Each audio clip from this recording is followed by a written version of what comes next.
My son laughed as he tossed the yellowed paper into the smart bin and said this trash should stay buried forever. He did not know that he had just thrown away his entire future.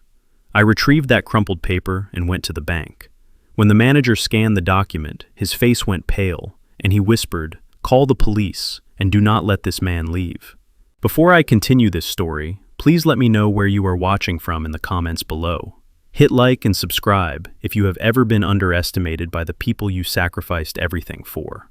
My name is Howard. I am 68 years old, and yesterday I buried the only person who ever truly understood me.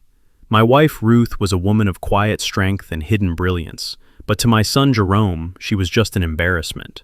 I stood in the middle of Jerome's $10 million penthouse, staring at the panoramic view of the Chicago skyline. The glass walls were cold. The marble floors were cold, but nothing was colder than the look in my son's eyes. We had just returned from the funeral service. My eyes were still red and puffy from crying, but Jerome was already checking his watch. He adjusted his silk tie and sighed loudly, as if his mother's death was a minor inconvenience to his schedule. "Dad, please stop sniffling," Jerome said without looking at me. He was busy typing on his phone. "You are making a scene. You embarrassed me enough at the service with that wailing. People from the board of directors were there. You made me look weak." I looked at him. This was the boy I had carried on my shoulders. The boy Ruth had worked 2 jobs to send to private school. Now he stood there in a $3,000 suit, looking at me like I was a stain on his pristine white carpet. "I am sorry, Jerome," I whispered. "I just miss her." "Well, miss her quietly," Jerome snapped. "Stephanie and I have guests coming over in 2 hours. A post-funeral mixer. Very exclusive. I need this place looking spotless, so we need to get rid of all this junk immediately." He gestured to the corner of the room where we had placed a few boxes of Ruth's personal belongings that we had brought from our old house. It was all I had left of her, her old photo albums, her knitting needles, and a small, battered metal box she used to keep important papers in. Jerome walked over to the boxes and kicked one with his polished Italian leather shoe. "Look at this," he said with disgust. "It smells like mothballs and poverty. I cannot believe you brought this into my house. Stephanie, get the heavy-duty trash bags. We are clearing this out now." My heart stopped. He was not talking about storage. He was talking about disposal. I stepped forward, my hands trembling, not from age but from a sudden surge of panic. "Jerome, no," I said. "These are your mother's things. We can put them in the guest room. I will take them with me when I find a new place." Jerome laughed. A dry, humorless sound. "Guest room. That is funny, Dad. We turned the guest room into a Pilates studio for Stephanie. And regarding you finding a new place, let us be realistic. You cannot afford a place in this city. You are going to the state facility tomorrow. They do not allow personal items there. So this is all trash." He grabbed a handful of Ruth's handmade quilts and shoved them into a black plastic bag. It felt like he was suffocating her memory right in front of me. "Stop it," I pleaded, reaching for his arm. "Please, Jerome, get your hands off him." The voice cut through the room like a knife. Stephanie walked in. My daughter-in-law was beautiful in the way a statue is beautiful. Cold, hard, and hollow. She was wearing a black dress that looked more suitable for a cocktail party than a funeral. She looked at my hand on Jerome's arm with pure revulsion. She walked over and slapped my hand away. "Do not touch the suit, Howard," she hissed.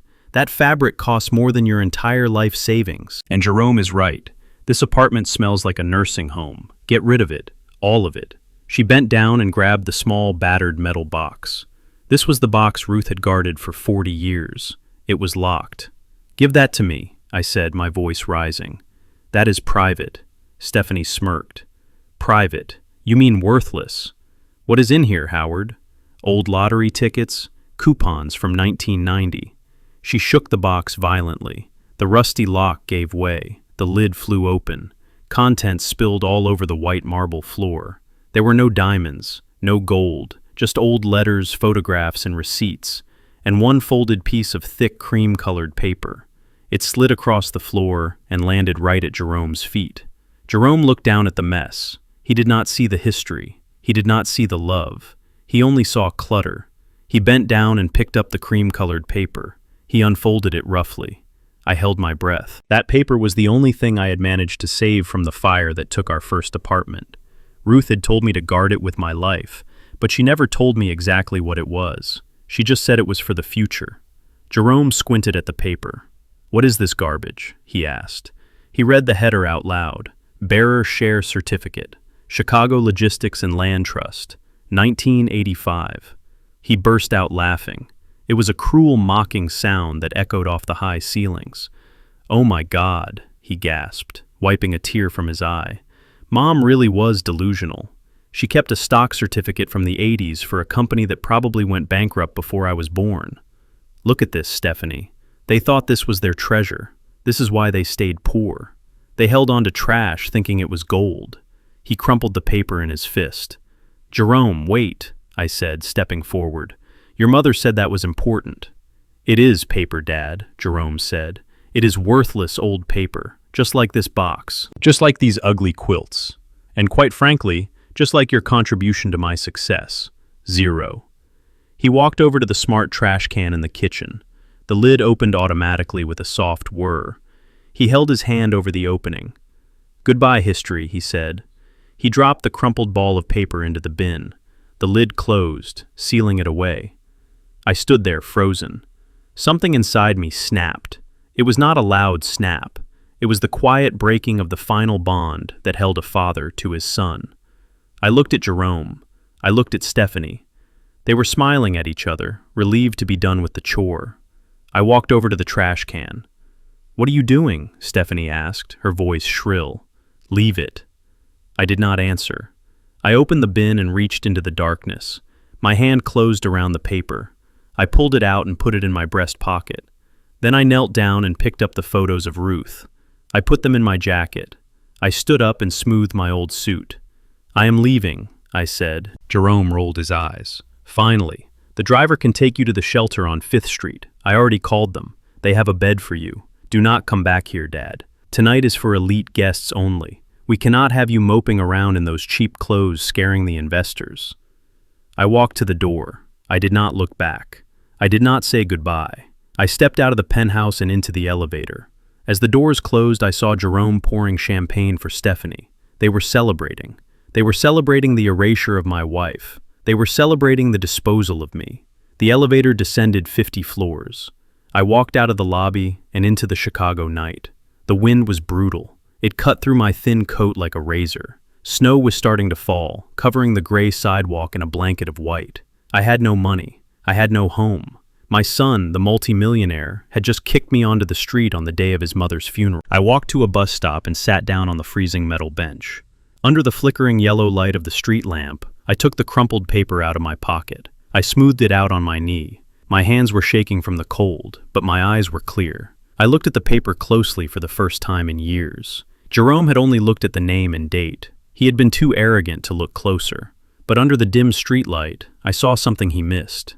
In the bottom right corner there was a seal. It was not printed ink. It was embossed. Raised texture pressed into the fiber of the paper. I ran my thumb over it. It was a complex geometric design. And below the seal in tiny faded letters was a code. CH-SW-001. Jerome thought this was a stock certificate for a defunct railroad.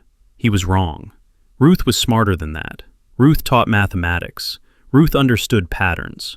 I remembered something she whispered to me in the hospital days before she passed. She had grabbed my hand, her grip surprisingly strong. She said, "Howard, if they ever treat you like nothing, if they ever throw you away, you go to the bank. You find Mr. Albright. You show him the cream paper." I sat there in the snow, and a strange feeling washed over me. It was not sadness anymore. It was clarity. Jerome thought he had thrown away trash. He thought he had thrown away a burden. He had no idea what he had just unleashed. I folded the paper carefully and placed it in my inside pocket, right next to my heart. I stood up. The bus was coming. I was not going to the shelter on 5th Street. I was going to the one place Jerome never thought I would enter. I was going to the headquarters of the National Bank. Tomorrow morning when the doors opened, I would be first in line. And for the first time in my life, I was not going to be the quiet, invisible janitor. I was going to be the man who brought the storm. Jerome wanted to bury the past. Well, he was about to learn that some things do not stay buried. They grow, and when they break through the surface, they shatter everything standing on top of them. I boarded the bus and paid with my last few coins. The engine roared to life. I looked out the window at the towering skyscraper, where my son slept in his silk sheets. Sleep well, Jerome. Enjoy your champagne, because tomorrow, the hangover is going to be fatal. The revolving doors of the First National Bank were heavy. They were made of glass and polished brass, and they were designed to keep the cold out. But as I pushed against them, I knew they were also designed to keep people like me out. The heat from the lobby hit my face like a physical blow. It smelled of expensive perfume and fresh coffee and old money. I stood on the plush carpet, and water dripped from the hem of my worn-out coat, forming a small, dark puddle around my cheap shoes. I looked like a stain on a masterpiece. A security guard stepped in front of me before I could take 3 steps. He was a large man with a uniform that fit him too tightly, and a face that said he had been waiting all morning for someone to bully. He looked me up and down. He saw the fraying cuffs of my shirt. He saw the gray stubble on my chin. He saw a man who did not belong in a place where millions of dollars moved invisibly through the air. "Sir, you need to leave," the guard said. His voice was loud enough to make heads turn. "The homeless shelter is 3 blocks down on 5th Avenue. This is a private financial institution for customers only." I did not step back. I clutched the cream-colored paper in my pocket. It felt warm against my chest. "I am a customer," I said. My voice was raspy from the cold, but I kept it steady. "I have a transaction to make." The guard laughed. It was a short, sharp bark of a laugh. "A transaction? Listen, buddy, unless you are here to rob the place, which I would not recommend, you have no business here. Turn around and walk out before I have to drag you out." People were staring now. Men in tailored suits looked over their newspapers with mild annoyance. Women in pearls clutched their handbags tighter. I felt the old shame rising in my throat. It was the same shame I felt when Jerome would tell his friends I was just the maintenance man. It was the shame of being invisible and hypervisible at the same time. But then I remembered Ruth. I remembered her bravery. I remembered how she saved every penny from her teaching job to buy into a dream nobody else believed in. I was not just Howard the janitor today. I was her husband. "I am not leaving," I said, louder this time. I walked past the guard. He reached for his radio, but he did not touch me. Perhaps he was afraid the poverty would rub off on him. I approached the teller counter. The woman behind the glass had hair that looked like spun gold and nails that were painted a perfect blood red. She was typing on her computer, and she did not look up until I cleared my throat. When she finally raised her eyes, her expression shifted from professional boredom to open disgust. She did not greet me. She did not smile. Next, she said, looking past me to the empty line, "I am here," I said. "I can see that," she replied. Her tone was like ice cracking. "If you are looking for a handout, we do not do that here. Please move aside so I can help actual clients." I reached into my pocket and pulled out the paper. It was wrinkled and slightly damp from the snow, but the seal was still visible. I slid it under the glass partition. "I need to verify this," I said. She looked at the paper as if it were a dead rat. She picked it up with the very tips of her long red fingernails, holding it away from her body. She squinted at the writing. "What is this?" she asked. "A coupon. This looks like something you pulled out of the garbage." "It was in the garbage," I said, "but it belongs in a vault. Please scan it." She sighed a long, exaggerated sigh that made her shoulders heave. "Fine. I will scan it so the system can reject it and then security can remove you. You are wasting everyone's time." She placed the paper on the flatbed scanner. A green light swept across the cream surface. I held my breath. For a second, nothing happened. The bank was quiet. I could hear the hum of the ventilation system and the distant murmur of conversations. The teller tapped her fingers impatiently on the desk, waiting for the error message to pop up. She was already preparing her speech to kick me out. She opened her mouth to speak. Then the sound began. It was not a siren. It was not a bell. It was a low, throbbing hum that seemed to come from the walls themselves. On the teller's computer screen, a red light began to flash. It pulsed rhythmically. 1 second, 2 seconds. Then the light spread. The screen at the next station turned red, then the one after that. Within 10 seconds, every monitor in the lobby was flashing a bright crimson warning. The teller froze. Her mouth hung open. The color drained from her face, leaving her pale beneath her makeup. She took a step back from the counter, her hands trembling.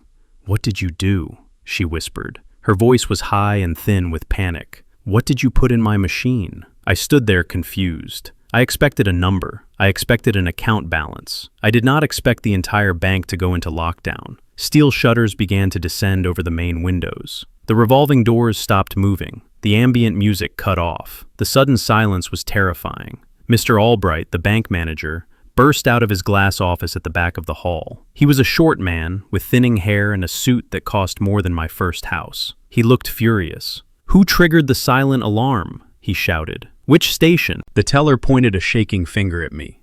"Him. That man. He gave me a paper. It has a virus or a bomb code or something. It locked the whole system." Albright marched towards me. His face was red with anger. The security guard who had tried to stop me earlier was now unholstering his taser, moving in from my left. I raised my hands slowly. "I just wanted to check the balance," I said. Albright reached the counter. He shoved the terrified teller aside and looked at the screen. He saw the flashing red code. He froze. His anger vanished instantly, replaced by something much more dangerous. Fear. Pure, absolute fear. He looked at the screen. Then he looked at the paper still sitting on the scanner. Then he looked at me. He did not see a homeless man anymore. He looked at me like I was a ghost, or a monster. "Do not move," Albright said. His voice was barely a whisper. "Security, hold him. Do not let him leave this spot." The guard grabbed my arm, twisting it behind my back. Pain shot up my shoulder, but I did not cry out. "Call the police," Albright ordered, without taking his eyes off me. "Tell them we have a code red situation. Tell them we have the bearer of the founding trust." The founding trust. The words hung in the air. I did not know what they meant, but I saw the reaction. The other customers were being ushered into the back rooms. The bank was being cleared as if there was an active shooter. But the only weapon I had was a piece of paper my wife left me. Albright walked around the counter. He moved slowly, as if he was approaching a ticking bomb. He picked up the paper with trembling hands. He did not hold it with his fingertips like the teller. He held it with both hands, treating it with a reverence that was almost religious. "Who are you?" he asked. "Who gave you this?"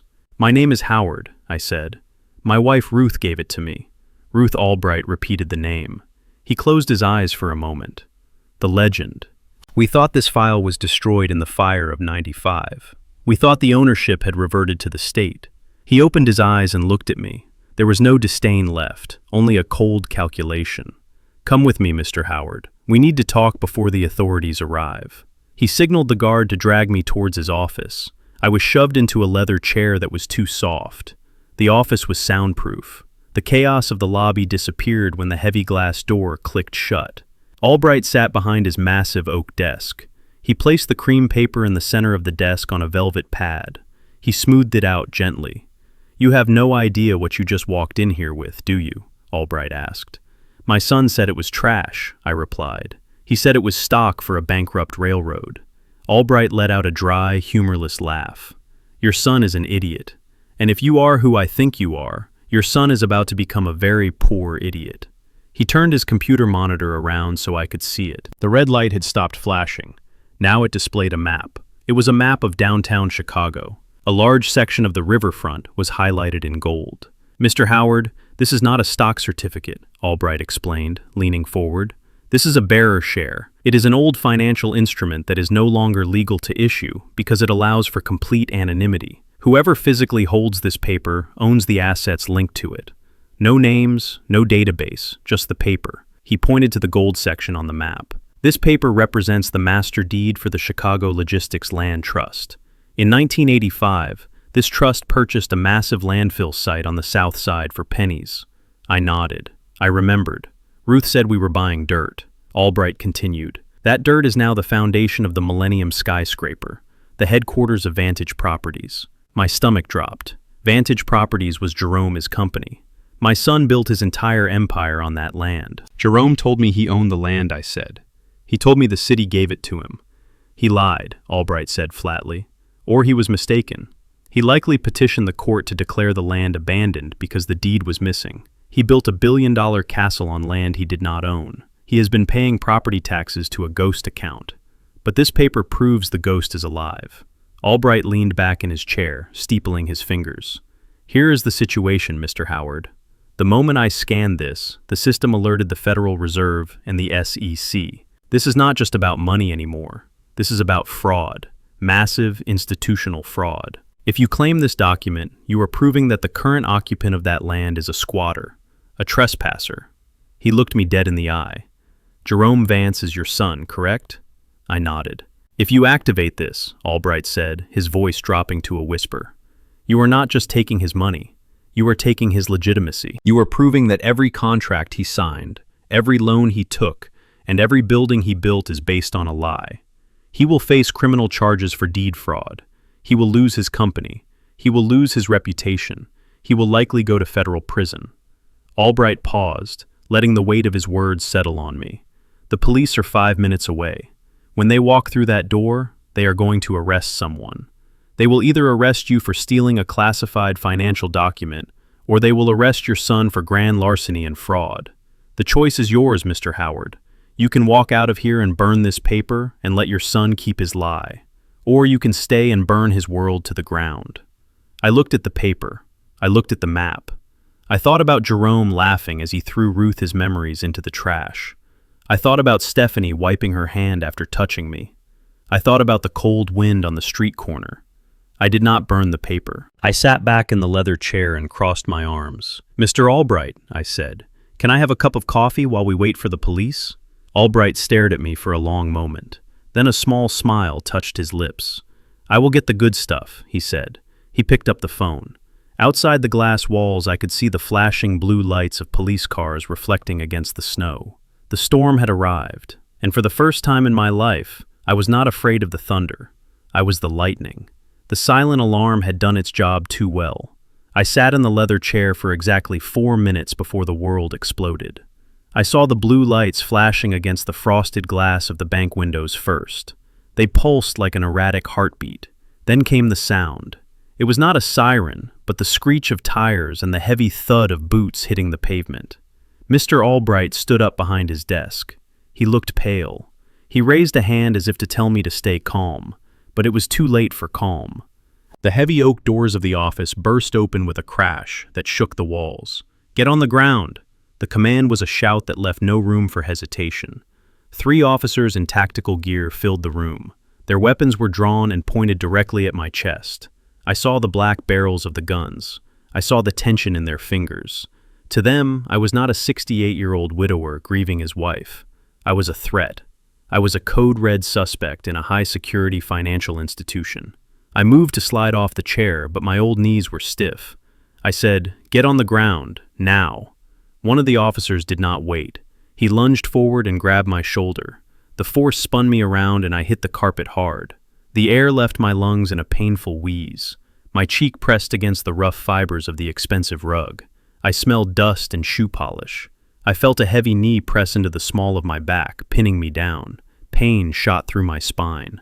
"I am not resisting," I whispered. My voice was lost in the chaos. They grabbed my wrists and pulled them behind my back. The metal handcuffs clicked shut. They were tight. They bit into the thin skin of my wrists, pinching the bone. I squeezed my eyes shut. I thought of Ruth. I thought of how she used to hold these hands when we watched television.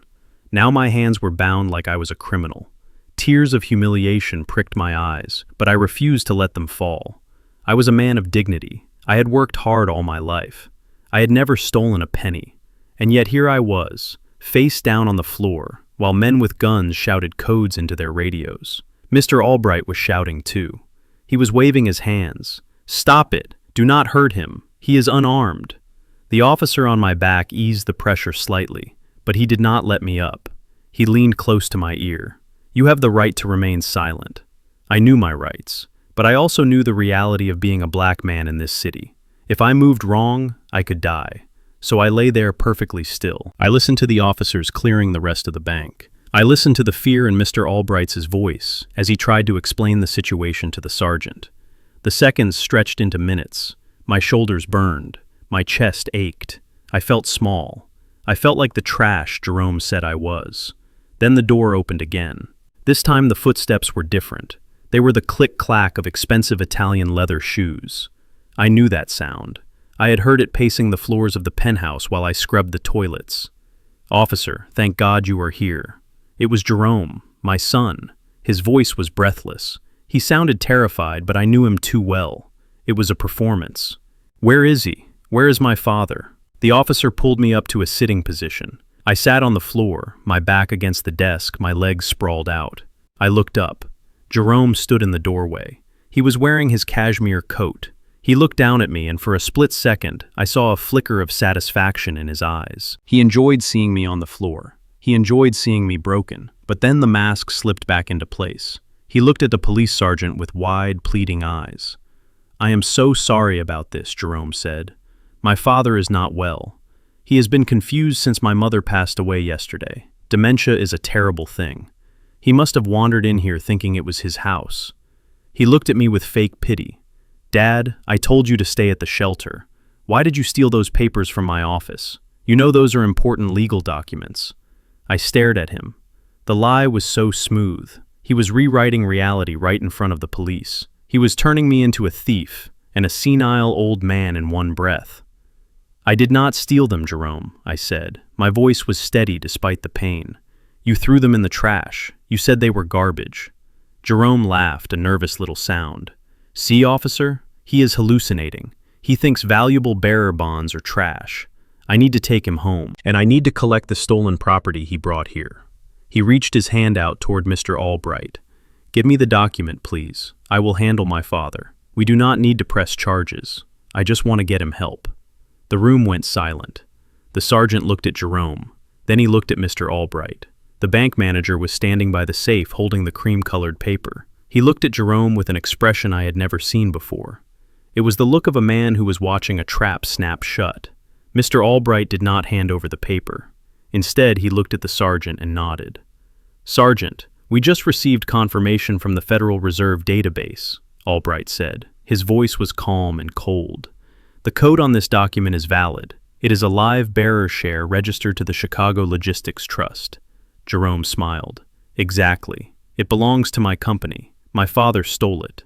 Albright interrupted him. "No, Mr. Vance, that is where you are wrong. This document is a bearer share. That means whoever holds it is the owner. But more importantly, the system shows that this document was reported as destroyed 10 years ago, by you." The air in the room changed instantly. The officers shifted their weight. They were no longer looking at me. They were looking at Jerome. Jerome's smile faltered. "There must be a mistake," he stammered. "I filed paperwork to reissue the deed because the original was lost in a fire." Albright shook his head.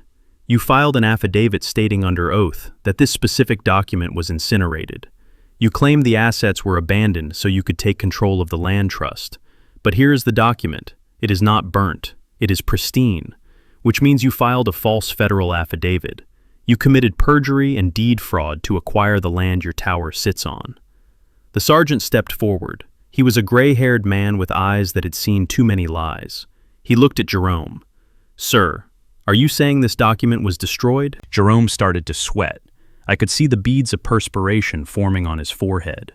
I thought it was. Maybe I was wrong. Look, this is a family matter. Just give me the paper and my father and we will go." The sergeant turned to the officer holding me. "Uncuff him." The officer hesitated. "Sergeant, the suspect is—" I said, "Uncuff him," the sergeant barked. "He is not the suspect." The metal clicked. The pressure on my wrists released. I rubbed my arms, feeling the blood flow back into my hands. The officer helped me stand up. He even brushed the dust off my jacket. I stood tall. I was not a criminal anymore. I was the accuser. I looked at Jerome. He was backing away toward the door, his hands raised defensively. "This is ridiculous," Jerome said, his voice rising in panic. "You are going to take the word of a senile janitor over a CEO. I know the mayor. I will have your badges." "Mr. Vance," the sergeant said, stepping into Jerome's path, "you are right about one thing. This is a serious legal matter. But the fraud alert came from the bank, not your father. We need you to come down to the station to explain why you reported a living asset as dead." Jerome looked at me. His eyes were wide with terror. He realized for the first time that his money could not fix this. He realized that the trash he threw away was actually the foundation of his entire life. "Dad, tell them," Jerome pleaded. "Tell them you stole it. Tell them I did not know. Please, Dad. They will listen to you." I looked at my son. I saw the little boy who used to cry when he scraped his knee, but that boy was gone. In his place was a stranger who had tried to erase me. I smoothed my tie. I looked at Mr. Albright and nodded my thanks. Then I looked at the sergeant. "Officer, I would like to press charges," I said clearly. Jerome gasped. "Dad, no. I would like to press charges for elder abuse and attempted theft of financial instruments," I continued. "My son tried to steal this document from me, and when he failed, he tried to have me arrested." The sergeant nodded. "We will add that to the report." I walked past Jerome. He reached out to grab my arm, but an officer slapped his hand away. "Do not touch him," the officer warned. I walked out of the office and into the lobby. The heavy steel shutters were rising. The sun was shining through the glass. The customers who had been hiding were peeking out. They saw a black man in a cheap suit walking with his head held high, while the police surrounded the man in the expensive coat. I pushed open the heavy doors and stepped out into the cold Chicago air. It was freezing, but I did not feel the cold. I felt a fire burning in my chest. I had my dignity back, and I had the paper safe in my pocket. I took a deep breath. The air tasted like justice. Behind me I heard Jerome shouting my name, but his voice sounded small and distant. I did not turn around. I had a lot of work to do. I had a lawyer to call, and I had an empire to dismantle, brick by brick. The wind coming off Lake Michigan was not just cold, it was personal. It felt like the city itself was trying to push me out. After leaving the police station, I realized I had nowhere to go. My key card to the penthouse had been deactivated. I called my cousin in Atlanta, but he did not answer. I checked my pockets. I had $40 in cash and a debit card that I knew was already frozen. I was 68 years old, wearing a suit that was too thin for the weather, and carrying my dignity in a plastic bag. I walked south. The gleaming skyscrapers of the financial district faded behind me. The streets became darker. The sidewalks became cracked. This was the South Side. This was where I grew up. This was the Chicago that Jerome pretended did not exist. I walked past boarded-up storefronts and liquor stores with bars on the windows. A group of young men stood on the corner of 35th Street. They wore thick coats and watched me with predatory eyes. To them, I was not one of them. I was an old man in a suit, which meant I might have money. One of them stepped off the curb. "Hey, Pops," he called out. "You lost." I did not stop walking. I kept my head up and my pace steady. "I am not lost, son," I said. "I live here." The boy laughed, but he stepped back. He saw something in my eyes. He saw that I had nothing left to lose. And a man with nothing to lose is the most dangerous man on the street. I kept walking until my feet went numb. The cold seeped into my bones, making my arthritis flare up with every step. I was hungry. I was tired. I wanted to lie down on a bench and close my eyes. But I knew if I slept in this cold, I might never wake up. I needed to survive. Not for me, but for Ruth. I could not let her legacy die in a snowbank. I wrapped my coat tighter around myself and forced my legs to keep moving. I was a soldier on a march. The enemy was not just the cold. The enemy was the betrayal that had put me here. As I turned the corner onto Martin Luther King Drive, I stopped. There it was, the construction site. It was a massive hole in the ground, surrounded by chain-link fences and floodlights. A giant crane towered over the neighborhood like a steel skeleton. A sign on the fence read, "Future Home of Vantage Tower, Luxury Living by Jerome Vance." I gripped the cold metal of the fence. My fingers ached. I looked at the mud and the machinery. Jerome saw a monument to his ego, but I saw the history. I saw the weekends Ruth and I spent here 40 years ago. Back then, this was not prime real estate. It was a dumping ground. It was where the city threw the things it did not want. Old tires, broken furniture, industrial waste. I closed my eyes and I could still smell the stench of the landfill. I remembered Ruth standing right there in her rubber boots holding a shovel. She looked at the mountain of trash and she smiled. "Howard," she had said, "they see garbage. I see gold. The city is growing south. One day this land will be the center of everything. We bought the deed for pennies. We spent 10 years cleaning it up. We paid the taxes when we could barely afford groceries. We held on to it through the recession. We held on to it when the developers came with low-ball offers. We held on to it for Jerome. And he stole it. He did not steal it with a gun. He stole it with a pen. He filed a paper saying the owners were dead. He declared the land abandoned. He erased our sweat. He erased our sacrifice. He erased us. I watched the security guard patrolling the site. He was walking on my land. That crane was sitting on my dirt. The rage in my chest burned hotter than the cold wind. Jerome thought he was a self-made man. He stood on a stage and told the world he built this from nothing. But he was standing on his mother's broken back. He was standing on my calloused hands. I wiped a tear from my cheek. It was freezing before it hit my chin. No more crying Howard. Ruth did not raise a crybaby. She raised a fighter. And she married a man who knew how to read the fine print. I turned away from the fence. I walked 2 blocks east to a place I had seen earlier. It was a rundown storefront with a neon sign that buzzed loudly. Cyberspot 24-hour internet cafe. I pushed the door open. The heat hit me instantly, smelling of stale coffee and instant ramen. It was heaven. A teenager with headphones sat behind the counter. He did not look up. $5 an hour, he mumbled. I put a $5 bill on the counter. It was 20% of my net worth. I sat down at a computer in the back corner. The keyboard was sticky and the screen was dusty. I cracked my knuckles. I was not a hacker. I was not a computer genius like Jerome claimed to be. But I was a paralegal for 40 years. I knew how to navigate the labyrinth of the legal system better than any expensive lawyer in a high-rise. I opened the browser. I went to the Cook County Recorder of Deeds website. I logged in using my old credentials. My hands flew across the keyboard. I was not typing a letter. I was crafting a bomb. I pulled up the property identification number for the construction site. There it was, listed under Vantage Properties. Status clear, not for long. I opened a blank document form. I began to type. Notice of lis pendens. It is a Latin term. It means suit pending. It is a legal warning to the world that a piece of property is the subject of a lawsuit. Once this document is filed, no bank will lend money against the land. No insurance company will cover it. No buyer will touch it. It freezes everything. It turns a $50 million asset into a toxic liability. I typed in the details. Plaintiff Howard Vance. Defendant Jerome Vance. Cause of action. Fraudulent conveyance and deed forgery. I attached the scanned image of the bearer's share that Mr. Albright had emailed to me before the police arrived. My finger hovered over the enter key. It was 3 a.m. Jerome was probably sleeping in his silk sheets, dreaming of his grand opening. He thought he had won. He thought I was freezing in a shelter. He thought I was powerless. He forgot that the most dangerous weapon in America is not a gun. It is paperwork. I pressed the enter key. The screen refreshed.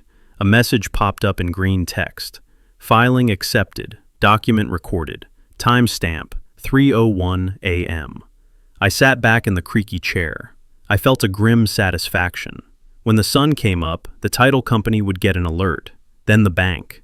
Then the construction loans would be pulled. By noon, the cranes would stop moving. I looked at the screen. I was exhausted. I was homeless. But I was smiling. "Good morning, Jerome," I whispered. "I hope you enjoyed your sleep, because the nightmare is just beginning." While I was freezing in a plastic chair at the internet cafe, my son Jerome was sitting in a leather chair that cost more than my first car. The sun was rising over Chicago, and for Jerome, it looked like the dawn of a new empire. He stood in the corner office of Vantage Properties, looking down at the city like a god inspecting his creation. He was wearing a navy blue suit tailored in Milan, and on his wrist sat a watch that could feed a family of 4 for a year. His assistant, a young woman named Sarah, entered the room carrying a tray of coffee. She was trembling slightly. Jerome had fired 3 assistants in the last month for mistakes as small as using the wrong font size on a memo. Sarah placed the cup on the glass desk. "Mr. Vance, the investors from the Dubai consortium are here," she whispered. "They are waiting in the boardroom." Jerome picked up the coffee. He took a sip, and his face twisted in disgust. "This is lukewarm," he said. His voice was dangerously quiet. "I am sorry, Mr. Vance. I can get a fresh—" "Get out," Jerome snapped. "Just get out. And tell HR to have your severance package ready by noon. I do not pay for mediocrity." Sarah ran out of the room fighting back tears. Jerome did not even watch her go. To him, she was not a person. She was a malfunctioning appliance. He adjusted his tie in the reflection of the window. He smiled at himself. Today was the day he would secure the funding for the second tower. He walked into the boardroom with the swagger of a man who believed gravity did not apply to him. 5 men in expensive gray suits sat around the mahogany table. These were the partners, the money men. They stood up as Jerome entered. "Gentlemen," Jerome said, spreading his arms wide, "welcome to the future." He pressed a button, and a hologram of a twisting glass tower appeared in the center of the table. "This is Vantage 2, he announced. "It will be the tallest residential building in the Midwest, and it sits on land that I own free and clear. Land that I identified when everyone else saw a dump." One of the investors, a heavy man with a thick gold ring, leaned forward. "We heard rumors about a title dispute, Mr. Vance. Something about a missing deed." Jerome laughed. It was a loud, confident sound. "Rumors," Jerome dismissed. "My competitors are jealous. The land is mine. The deed is secured. My lawyers have ironclad control over every square inch. I am a self-made man, gentlemen. I do not leave loose ends." He walked around the table, placing a hand on the investor's shoulder. "I built this company from the dirt up. My parents were simple people. They did not understand vision. They did not understand power. But I do. This project is unstoppable." The investors nodded, impressed by his arrogance. They mistook his cruelty for strength. They mistook his theft for business acumen. Jerome smiled. He had them. He was on top of the world. 2 hours later, the celebration moved to Le Monde, the most exclusive French restaurant in the city. Jerome had reserved the private dining room. The walls were lined with silk, and the chandelier was made of real crystal. Stephanie met them there. She was wearing a red dress that looked like a wound against the white tablecloths. She kissed Jerome on the cheek, but her eyes were cold. "Did you secure the deal?" she whispered. Jerome winked. "It is done. We are going to be billionaires, Stephanie. Not just millionaires, billionaires." He turned to the waiter. "Bring us the Chateau Margaux, 1982, he ordered. 2 bottles, and the caviar service, the large one. The lunch was a display of excess. Jerome talked loudly about his boats and his houses. He interrupted the investors to tell stories about his own genius. He ate with his mouth open, laughing at his own jokes. Stephanie sat silently checking her phone, bored by the performance she had seen 1,000 times. When the bill came, it arrived on a silver tray. Jerome did not even look at the total. It was likely over $10,000. He pulled out his black card, the one made of titanium. He tossed it onto the tray with a casual flick of his wrist. "Put it on the business account," he told the waiter, "and add a 20% tip. I am feeling generous today." The waiter bowed and took the card. Jerome leaned back, picking his teeth with a silver toothpick. "So, gentlemen," he said to the investors, "when can we expect the wire transfer for the initial $50 million? The investor with the gold ring smiled. "As soon as our legal team does the final due diligence on the land title. Just a formality, of course." "Of course," Jerome said. "Just a formality." The waiter returned. He walked slowly. He was not bowing anymore. He leaned down to Jerome's ear.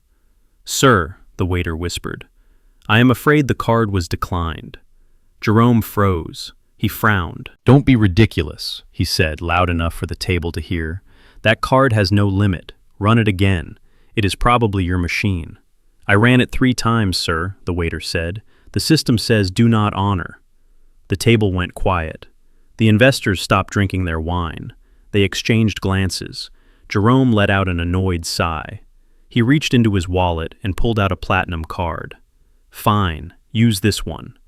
The bank probably put a fraud hold on the black one because I bought a yacht last week." He laughed, but nobody else joined in. The waiter took the platinum card. He walked to the terminal in the corner of the room. Jerome watched him. He saw the waiter swipe. He saw the waiter wait. He saw the waiter shake his head. Jerome felt a drop of sweat roll down his back. The waiter came back. He placed the platinum card on the table next to the black one. "Declined, sir," the waiter said. "The message says, refer to issuer." Jerome stood up. His chair scraped loudly against the floor. "This is incompetent," he snapped. "Do you know who I am? I own this city." Stephanie looked up from her phone. She took a sip of water. "Jerome, sit down," she said. "You are embarrassing me. Just pay with the debit card." "I do not carry debit cards," Jerome hissed. He pulled out a third card, a gold corporate card. "Try this one," he barked. "And if this one does not work, I am buying this restaurant and firing you." The waiter took the card. The investors were looking at their watches now. The heavy man with the gold ring cleared his throat. "Mr. Vance, perhaps there is a cash flow problem we should know about." "There is no problem," Jerome shouted. "It is a technical glitch." The waiter returned. He did not whisper this time. "Declined, sir. All accounts linked to this name are frozen." The silence in the room was absolute. It was heavy and suffocating. Jerome stood there with 3 useless pieces of plastic on the table. He looked at the investors.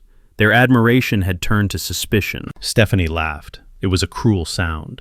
"Well, darling," she said, "it seems the billionaire cannot pay for his lunch. Should I call my father? Or perhaps you want to wash dishes?" Jerome turned red. His hands were shaking. Mr. Tanaka, the lead investor, stood up. He pulled out his own wallet. "I will take care of the bill," he said. "No," Jerome said. "No, I can pay." Mr. Tanaka ignored him. He handed his card to the waiter. "Consider this our final meeting, Mr. Vance. We do not do business with people who cannot manage their own liquidity. The deal is off." The investors stood up and walked out. They did not shake Jerome's hand. They did not look back. Jerome stood alone in the center of the private room. The smell of the expensive wine suddenly made him nauseous. Stephanie stood up and smoothed her dress. "You are pathetic," she spat. "Fix this, Jerome, or I am gone." She walked out, leaving him with the wreckage of his ego. Jerome ran out of the restaurant. He did not wait for his driver. He stood on the sidewalk, dialing his private banker with trembling fingers. People were walking by, staring at the man in the expensive suit who looked like he was having a heart attack. "Pick up, pick up, pick up," he screamed into the phone. Finally, the line clicked. "Mr. Vance," the banker, his voice was stiff. "What is going on?" Jerome screamed. "Why are my cards declined? Why did I just lose a $50 million deal? Unfreeze my accounts right now or I will destroy your career." "Mr. Vance, I cannot unfreeze them," the banker said. "We received a court order this morning. A notice of lis pendens was filed against your primary assets at 3 a.m. "Lis pendens," Jerome shouted. "That is for property disputes. Who filed it? Who is suing me?" There was a pause on the line. "The plaintiff is Mr. Howard Vance," the banker said. Jerome stopped breathing. The world seemed to tilt on its axis. "My father," he whispered. "That is impossible. He is homeless. He is senile. He does not even know how to use a computer." The banker continued. He filed a 60-page motion claiming fraudulent conveyance. He attached a digital scan of a bearer share certificate dated 1985, the one you reported destroyed. "The document is authentic, Mr. Vance. The freeze is automatic. We cannot release a single cent until the ownership dispute is resolved in federal court." Jerome looked at his reflection in the window of the restaurant. He looked terrified. "He kept the paper," Jerome whispered. "I watched him take it out of the trash." He realized then what he had done. He had not just thrown away a piece of paper. He had handed his father the gun and then stood in front of the barrel. "Fix it," Jerome screamed. "Just fix it." "I cannot fix it," the banker said. "It is federal law." "Good luck, Mr. Vance." The line went dead. Jerome looked at the phone in his hand. It was the latest model, worth over $1,000. He screamed a raw, animal sound of rage and threw the phone as hard as he could. It smashed against the brick wall of the restaurant, shattering into 100 pieces of glass and metal. He stood there, panting. Passers-by gave him a wide berth. He had no money. He had no investors. He had no phone. And somewhere in the slums of the South Side, his father was watching. Jerome fell to his knees on the sidewalk. The cold cement soaked through his expensive suit trousers. For the first time in his life, Jerome Vance was exactly where he deserved to be, on the ground. The neon sign outside my window buzzed with a dying electrical hum that sounded like a trapped fly. I was staying at the Starlight Motel on the edge of the South Side. The sheets were thin, and the carpet smelled of decades of cigarettes, but it was warm, and it was mine. I was sitting on the edge of the sagging mattress, reading a law book I had borrowed from the library, when there was a knock at the door. It was a gentle, rhythmic knock. It was too polite for this neighborhood. Around here, people pounded on doors or they kicked them in. This knock belonged to a manicured hand. I stood up and smoothed the wrinkles in my shirt.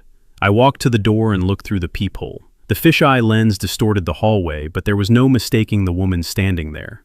It was Stephanie. She was wearing a trench coat that was tied tightly at the waist, and large, dark sunglasses, even though it was 7 in the evening. She looked like a celebrity trying to hide from the paparazzi, or perhaps a criminal trying to hide from her conscience. I opened the door. The smell of the hallway, which was a mix of bleach and old cooking oil, rushed out to meet the scent of her expensive perfume. Stephanie took a half-step back. She looked at the peeling paint on the door frame, and then down at the stained carpet. Her lip curled just for a second before she forced it into a smile. It was a smile I had seen 1,000 times. It was the smile she used when she wanted Jerome to buy her jewelry.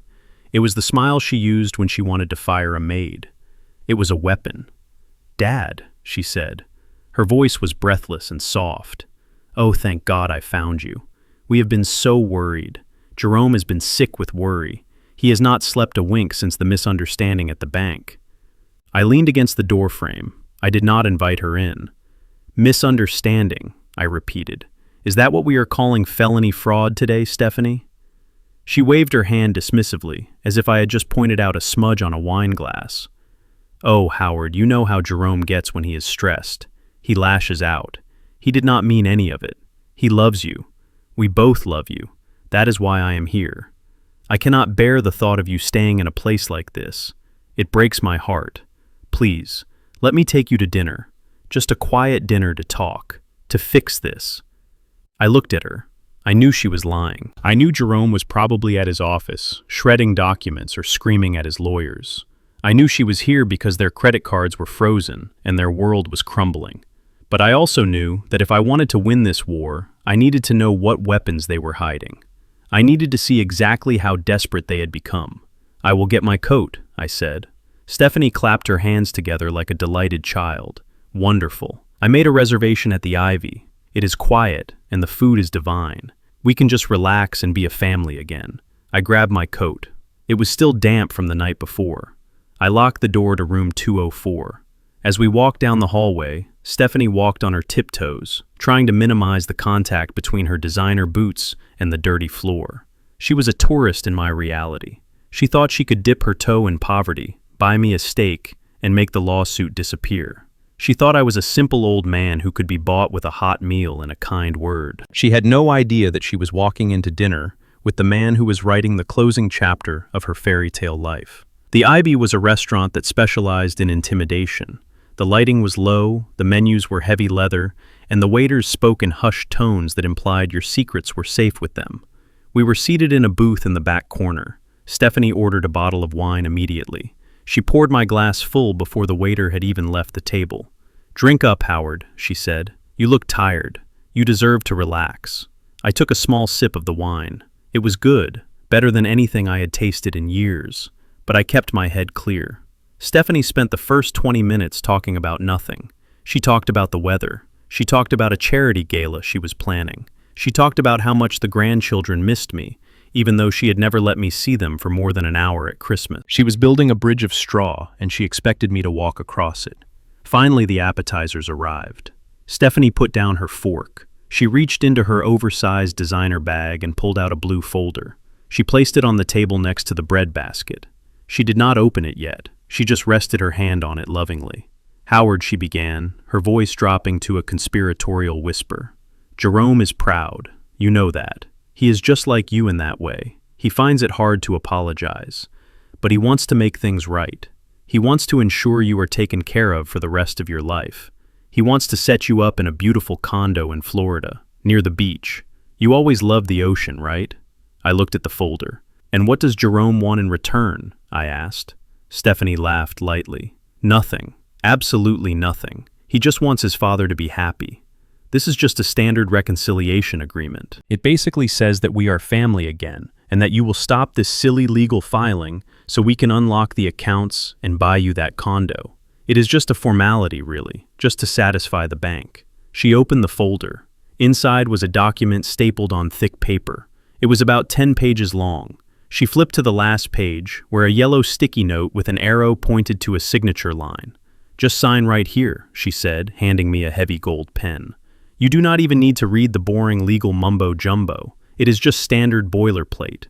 Sign it, and we can order the lobster." I took the pen. I felt the weight of it in my hand. It was heavy, cold metal.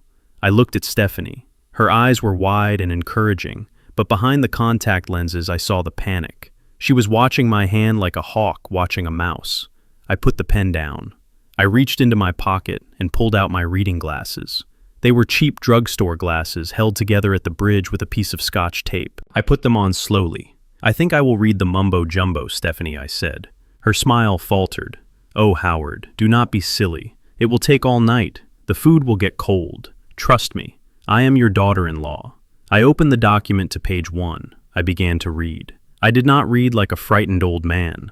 I read like a man who had spent 40 years organizing the files of the most ruthless litigators in Chicago. I scanned the definitions. I checked the jurisdiction clauses. I read the indemnity sections. I turned the page. Stephanie shifted in her seat. She took a large gulp of wine.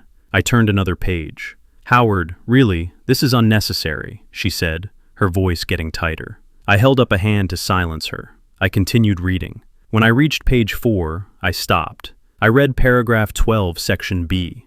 I read it twice, just to be sure. Then I looked up at her. "This is interesting," I said. "What is?" she asked. "Clause 12B, I said, tapping the paper. "It says that the undersigned hereby admits that he suffers from cognitive decline and acknowledges that any prior claims made regarding the ownership of the Chicago Logistics Trust were made in a state of confusion." I looked at her over the rim of my glasses.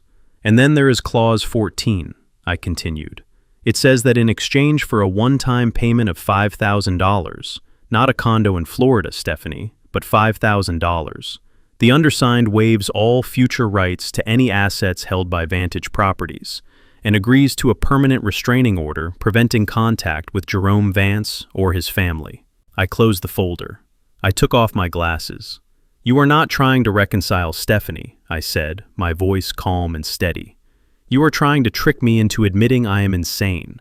You are trying to get me to sign away a $50 million asset for $5,000. And you are trying to ban me from seeing my own son." Stephanie's face had gone pale. She reached for the folder, trying to pull it back. "You are misinterpreting it," she stammered. "That is just legal language. We would never enforce that. We would still buy you the condo. We just need the signature to stop the lis pendens." I put my hand on the folder, holding it down. "I am not misinterpreting anything I said. I was a paralegal for 40 years, Stephanie. I know what a quitclaim deed looks like. I know what an admission of incompetence looks like. You think because I cleaned floors and fixed light bulbs that I cannot read. You think because I take the bus I am stupid." I leaned forward. "But I taught Jerome how to read, and I taught myself the law while you were learning how to marry rich. This contract is a trap, and it is a sloppy one." I picked up the heavy gold pen. Stephanie looked hopeful for a split second, thinking I might still sign. I held the pen up. "This is a nice pen," I said.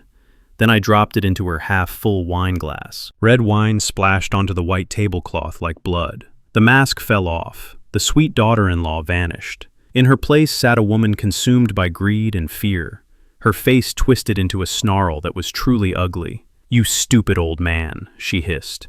Her voice was not a whisper anymore. It was a venomous spit. "You are ruining everything. Do you have any idea what you are doing? You are destroying your son's legacy. You are embarrassing us in front of the whole city. Who do you think you are? You are nobody. You are a janitor. You belong in the gutter." People at the nearby tables turned to look. Stephanie did not care. She was shaking with rage. "Sign the paper," she screamed. "Sign it, or I swear to God I will make sure you die on the street. I will make sure they bury you in a pauper's grave with no name." I stood up. I buttoned my cheap coat. I looked down at her. She looked small. She looked pathetic. "I already have a legacy, Stephanie," I said. "It is the truth, and the truth is something you cannot buy with a condo in Florida."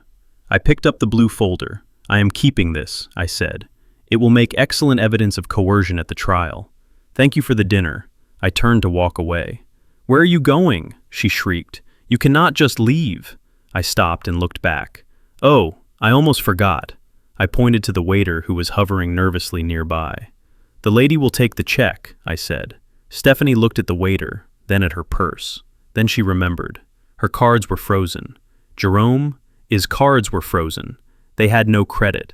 I I cannot pay, Stephanie whispered, her face turning a bright shade of crimson. My cards are compromised. I smiled. It was a genuine smile. That is a shame, I said. I hope you brought cash, Stephanie, because I do not think they let you wash dishes in a dress like that. I walked out of the restaurant. Behind me, I heard the sound of a glass shattering against the wall and Stephanie screaming my name. But I did not stop. I walked out into the cool night air. I had the contract. I had the evidence. And for the first time in a long time, I was full. Not from the food, but from the satisfaction of watching the predators realize they had just become the prey. The coffee in Patricia's office tasted like burnt rubber and determination. It was 3 a.m, and the only light came from the desk lamp that cast long shadows across the stacks of legal files. Patricia was 60 years old, and she had been my wife Ruth's best friend since high school. She was a lawyer who specialized in wills and estates, but tonight she was acting like a forensic detective. We had been digging for 6 hours straight. My eyes burned and my back ached, but I could not stop. We were looking for the smoking gun. We needed to find the specific document Jerome had used to steal the land in 2010. We knew he had filed something to claim the property was abandoned, but we needed to see the original application. The digital records were too clean. We needed the paper trail. Patricia opened a dusty box labeled Archived Property Transfers 2010. She pulled out a thick folder and tossed it onto the mahogany desk. Dust motes danced in the lamplight. "Here it is," Patricia whispered. Her voice was tight with anger. "This is the affidavit of abandonment." I leaned forward, adjusting my taped glasses. I looked at the document. It was dated June 12, 2010. I stared at the date. My heart hammered against my ribs. "June 12th, I said softly. "I remember that day." Patricia looked at me. "Why is that date important, Howard?" I pointed to the signature at the bottom of the page. It was Jerome's signature, big and looping and arrogant. "I paid for his graduation dinner that night," I said. "We were at a steakhouse downtown. He sat across from me and Ruth. He toasted to our health." He hugged his mother. And earlier that same day, he walked into the county clerk office and signed a sworn statement saying he had not seen or heard from his parents in 5 years, and that we had abandoned the property. The cruelty of it took my breath away. He had erased us legally in the morning, and then let us buy him dinner in the evening. Patricia flipped the page. "Look at this," she said, pointing to a stamp at the bottom. "This affidavit was notarized. A notary public has to verify the facts. They have to swear that they made a reasonable effort to locate the missing owners." I looked at the stamp. It was faded but legible. Silas Henderson, commission number 4599. "I know him," I said. "Silas. He used to run the pawn shop on 47th Street.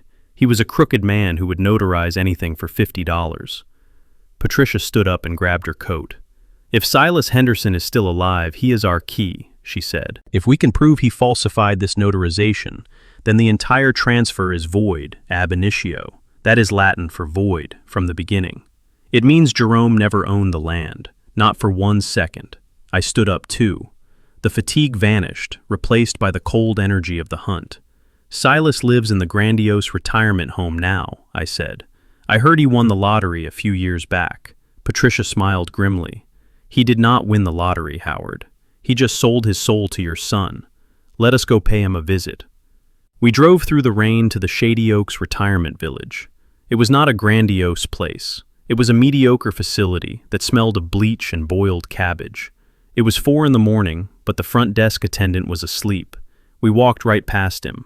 I knew Silas was in room 302 because I made it my business to know where all the ghosts of the neighborhood ended up. I knocked on the door.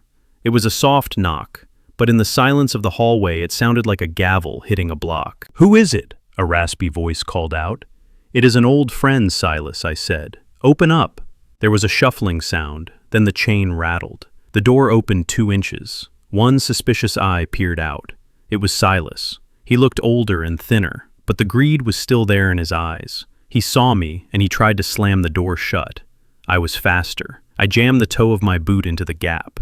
"Go away, Howard," Silas hissed, pushing against the door with surprising strength. "I have nothing to say to you." I pushed back. I was fueled by righteous anger. The door flew open, and Silas stumbled back onto his thin carpet. He was wearing stained pajamas. He looked terrified. Patricia stepped into the room and closed the door behind us. She held up her briefcase. "Mr. Henderson, my name is Patricia Wells. I am an attorney. We are not here to hurt you. We are here to talk about June 12th, 2010. Silas began to shake. He sat down on the edge of his unmade bed. "I do not remember anything," he stammered. "That was a long time ago. My memory is gone. I have a doctor needs note." I walked over to the dresser. There was a framed photo of Silas standing next to a brand new red convertible. The date on the photo was July 2010. "Nice car, Silas," I said, picking up the photo. "Did you buy this with the notary fee? Or was it a bonus for helping a son steal from his parents?" Silas looked at the floor. "He told me you were dead, Howard," he whispered. "Jerome came to me. He was wearing a fancy suit. He said you and Ruth had died in a car accident down south. He said he needed the land to build something beautiful. He said the paperwork was just a formality to speed things up." I walked closer to him. "You knew I was alive, Silas. You saw me at the grocery store the week before. You waved at me." Silas began to cry. It was a pathetic weeping sound. "He gave me $10,000, Howard. I had debts. I was going to lose my shop. I took the money. I just stamped the paper. I did not read it, I swear." Patricia pulled a digital recorder from her bag and placed it on the bedside table. The red light blinked in the dim room. "Mr. Henderson?" Patricia said, her voice sharp and professional. "You have two choices right now. Option A is that I walk out of here and file a criminal complaint for fraud and forgery. You will lose your pension, and you will likely spend your remaining years in a state prison cell, which is much smaller than this room." Silas looked up, his eyes wide with fear. "What is option B?" he asked. "Option B is you tell the truth," Patricia said. "You confess on this recording that Jerome Vance paid you to falsify a government document. You turn state evidence. If you help us take him down, I can guarantee you immunity." Silas looked at me. He looked at the photo of the red car. Then he looked at his shaking hands. "He is a monster, Howard," Silas whispered. "Jerome. He came here last year. He threatened me. He said if I ever talked, he would put me on the street." "He cannot hurt you anymore," I said. "I am taking him down, Silas, but I need you to sign the confession. Do it for your soul, man. Do it so you do not have to carry this to the grave." Silas nodded slowly. He reached for the recorder. "My name is Silas Henderson," he began, his voice gaining strength. "And in June 2010, Jerome Vance paid me to lie. We left Shady Oaks as the sun was beginning to break through the gray clouds. The rain had stopped. I felt lighter. We had the affidavit. We had the confession. We had the nails for Jerome's coffin. We went back to Patricia's office to make copies of the recording. While the machine whirred, Patricia walked over to a small safe behind her desk. She spun the dial and opened the heavy steel door. "There is one more thing, Howard," she said. Her voice was soft again. She pulled out a small leather-bound book. It was worn at the corners. I recognized it instantly. It was Ruth's diary. My breath caught in my throat. "She gave this to me 2 months before she died," Patricia said, handing it to me gently. "She made me promise not to show it to you unless it was absolutely necessary. She did not want to break your heart."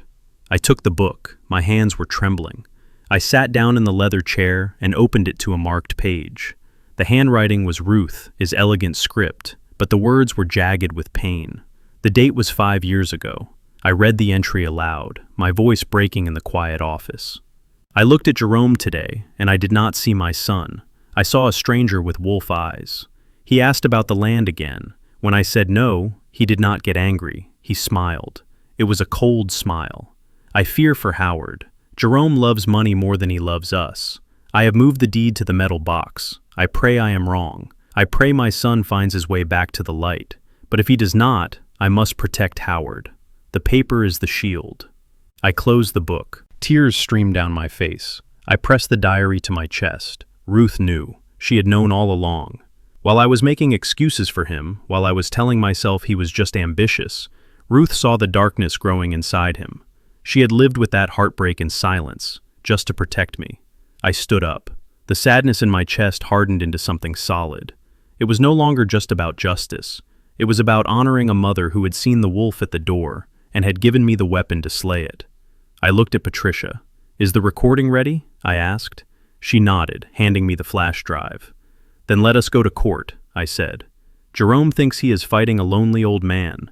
He does not know he is fighting both of us. I walked out of the office into the morning light.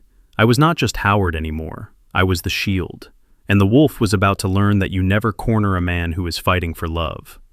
The morning sun brought no warmth to room 204 of the Starlight Motel. It only brought the harsh glare of reality. I turned on the small television set that sat on the dresser, chained to the wall to prevent theft. I wanted to see the weather forecast.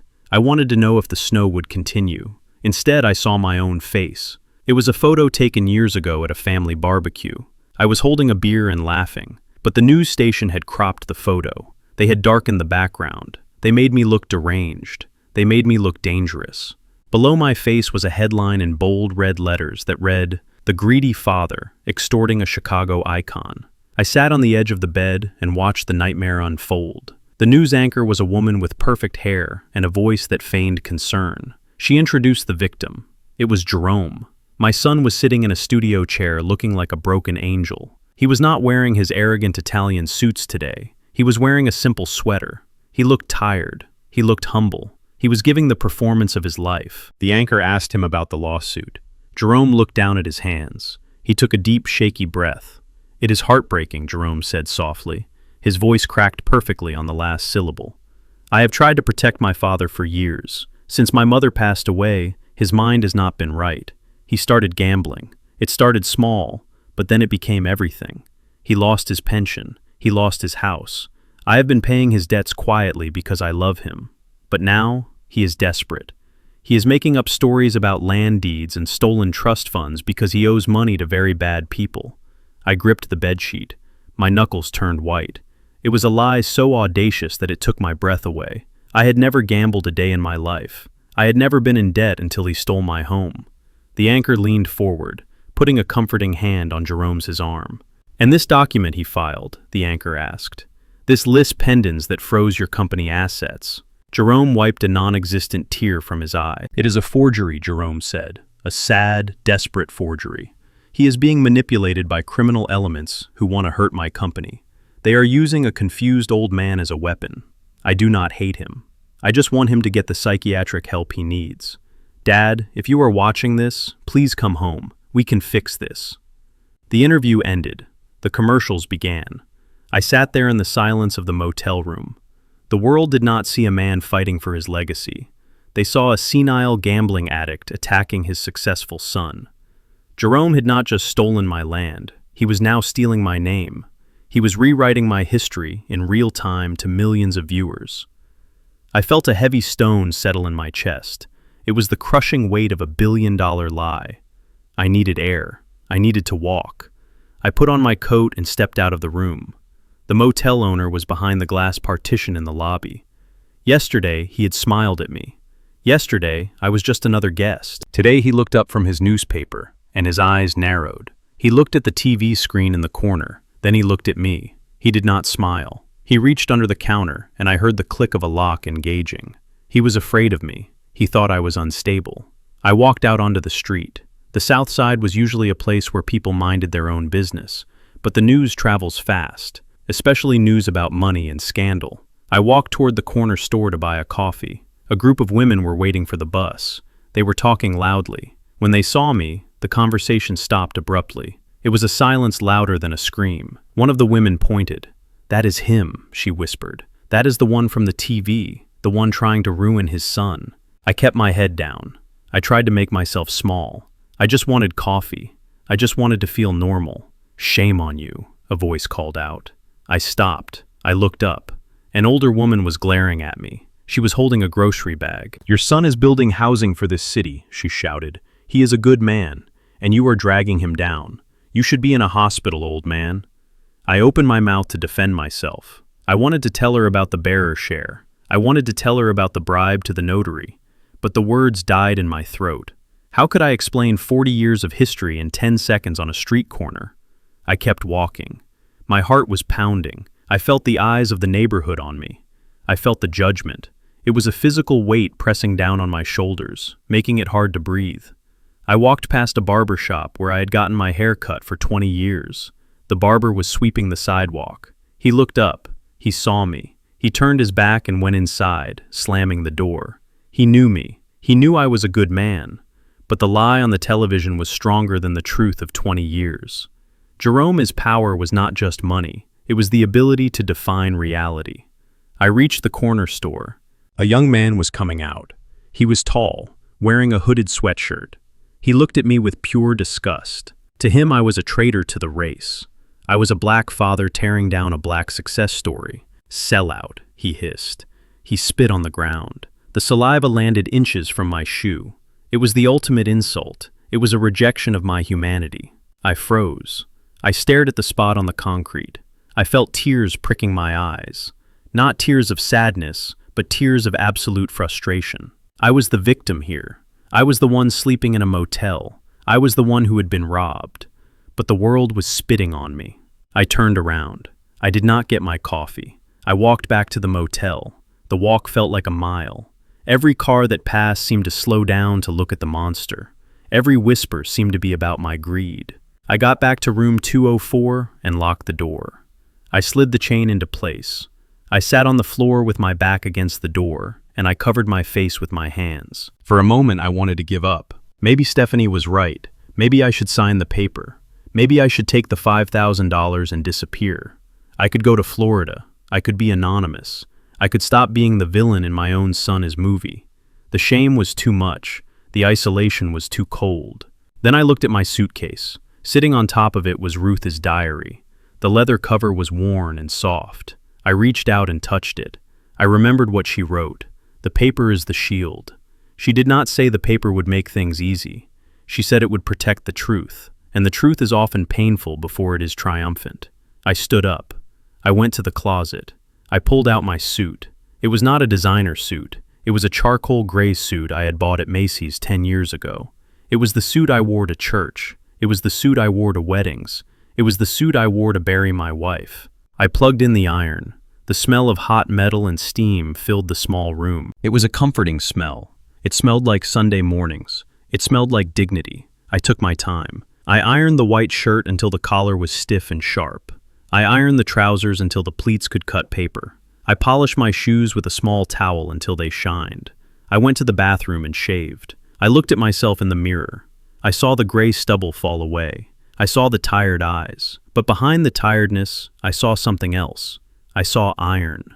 I dressed slowly. I tied my tie with a perfect Windsor knot. I put on my coat. I looked like a man of business. I looked like a man of substance. I ripped a piece of cardboard from the back of a notepad. I took a thick black marker. I wrote 5 words. I did not write an essay. I did not write a legal defense. I wrote a statement of fact. Truth fears no darkness. I picked up the sign. I unlocked the door. I walked past the motel owner who stared at me with his mouth open. I walked past the bus stop where the women fell silent again. This time I did not look down. I looked them in the eye. I nodded to them. My head was high. My stride was long. I took the train downtown. I got off at the stop near the television station. There was a crowd outside. Jerome was scheduled to leave the building after his interview. There were reporters. There were fans. There were cameras. When I arrived, the crowd murmured. They recognized me. The crazy father. The extortionist. "Go home, old man," someone shouted. "Leave him alone," someone else yelled. I did not speak. I did not argue. I walked to the edge of the police barricade. The station security guards stepped forward, their hands on their belts ready to remove me. But I did not try to enter. I did not try to scream. I simply turned to face the building. I held my sign up against my chest. I stood as still as a statue. The cameras turned. They turned away from the empty door where they were waiting for Jerome, and they focused on me. They zoomed in on the charcoal suit. They zoomed in on the polished shoes. They zoomed in on the sign. Truth fears no darkness. Jerome came out of the building surrounded by his entourage. He was smiling, ready to wave to his adoring public. Then he saw the silence. He saw the cameras pointing the other way. He followed their gaze. He saw me. He stopped. His smile vanished. For a second, the mask slipped again. He looked terrified. He looked at me standing there in the cold, silent, and dignified, and he realized that his TV interview had failed. He could call me crazy. He could call me greedy, but he could not make me invisible. I locked eyes with him across the crowd. I did not blink. I was not just a father anymore. I was a mirror. And for the first time in years, Jerome had to look at himself. I stood there for 3 hours. The snow began to fall again, collecting on my shoulders like epaulets on a uniform. I did not shiver. I did not move. I let the city see the man they called a villain, and in the silence of my vigil, the doubts began to spread through the crowd like cracks in the ice. While the city of Chicago debated my sanity on the evening news, the real madness was happening 50 floors above the street. I learned later what happened inside the penthouse that night. It was the inevitable collapse of a structure built on sand. Jerome had returned home from his disastrous television interview. He was drunk. He was terrified. He expected to find a supportive wife waiting to comfort him. Instead, he found a woman who was preparing to abandon ship. Stephanie was in the master bedroom. She was not crying. She was not pacing. She was working with the cold efficiency of a liquidator. The wall safe was open. It was a dark hole in the silk wallpaper. On the bed lay 3 open suitcases. They were not filled with clothes. They were filled with jewelry boxes, cash bundles, and bearer bonds that Jerome had hidden from the tax authorities. Stephanie was taking the diamonds he gave her for their anniversary. She was taking the watches. She was taking the gold coins. Jerome stood in the doorway, swaying slightly. He watched her for a full minute before he spoke. "Going somewhere, Stephanie?" he asked. His voice was thick with scotch and betrayal. Stephanie did not jump. She did not scream. She simply clicked a jewelry box shut and placed it in the bag. "I am moving to the hotel," she said without looking at him. "I cannot stay here, Jerome. The press is downstairs. The FBI is sniffing around. This environment is toxic for my mental health." Jerome walked into the room. He kicked one of the suitcases. It slid across the floor and hit the wall with a heavy thud. "Your mental health," Jerome laughed bitterly. "You mean your financial health. You are stealing from me. That watch belongs to the company. Those bonds are company assets." Stephanie turned to face him. Her eyes were hard like flint. "The company is dead, Jerome," she spat. "It is a corpse, and I am not going to let you drag me into the grave with it. I gave you the best years of my life. I posed for your magazines. I hosted your boring parties. I listened to your lies. This is my severance package." Jerome lunged at her. He grabbed her wrist. "You are not taking anything," he shouted. "You are my wife. You stay and you fight with me. We can beat him. We can beat my father." Stephanie ripped her arm away. She pushed him hard and Jerome stumbled back, falling onto the bed. "Beat him," she laughed. "You cannot even beat a credit card machine, Jerome. Your father is winning. He has the paperwork. He has the truth. You have nothing. You are a fraud. And I am not going to be the wife of a convict." Jerome looked up at her. The love in his eyes died in that moment, replaced by pure hatred. "You are a snake," he whispered. "I should have listened to my mother. She told me you were empty inside." Stephanie zipped up the bag. "Your mother was a poor teacher," she said coldly, "and you are a failure of a son. I am leaving, Jerome. Do not try to stop me or I will call the police and tell them exactly where you hid the offshore account ledgers." She walked out of the room, dragging the heavy bags. Jerome lay on the bed, listening to the sound of the elevator taking his life away. He was alone in the castle he had stolen, and the walls were closing in. 12 hours later, I was sitting on a park bench near the courthouse. The wind was biting, but the sun was out. I was feeding pigeons with a stale bagel. I saw a black sedan pull up to the curb. The window rolled down. It was Stephanie. She was wearing a scarf wrapped around her head and large sunglasses. She signaled for me to come over. I did not move. I threw another piece of bread to the birds. "If you want to talk, Stephanie, you can come to my office," I said, pointing to the bench. She hesitated, looking around nervously to see if anyone was watching. Then she opened the door and walked across the grass. She sat on the far end of the bench, leaving 3 feet of distance between us. She did not smell like expensive perfume today. She smelled like fear. "I have something for you, Howard," she said. Her voice was low and hurried. I kept feeding the birds. "I do not have any money, Stephanie," I said, "and I am not signing your settlement agreement." "I do not want your signature," she said. "I want a deal, a business arrangement." She reached into her purse and pulled out a small silver flash drive. She held it tightly in her gloved hand. "On this drive are voice memos," she said. "Jerome likes to record his thoughts. He thinks he is Steve Jobs. He records his strategy sessions. He records his phone calls." I stopped feeding the birds. I looked at the silver stick in her hand. "And what is on those recordings?" I asked. "Everything," she whispered. "Him bragging about bribing the notary. Him laughing about burning the original deed. Him admitting that he knew you were alive when he filed the death certificate. It is a confession, Howard. It is the smoking gun you need to send him to prison for 20 years. I looked at her. I saw the calculation in her eyes. She was selling her husband to save her own skin. "Why are you giving this to me?" I asked. "I want 20%, she said quickly. "When you win the lawsuit, when you liquidate the company, I want 20% of the recovered assets. That is my fee for providing the evidence. It is fair.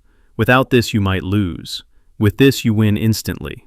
She pulled a folded piece of paper from her pocket. "I typed up a simple agreement," she said. "You guarantee me 20% and immunity from prosecution, and I give you the drive. It is a win-win." I looked at the paper. Then I looked at the drive. It was tempting. It was so tempting. With that drive, I could end this nightmare today.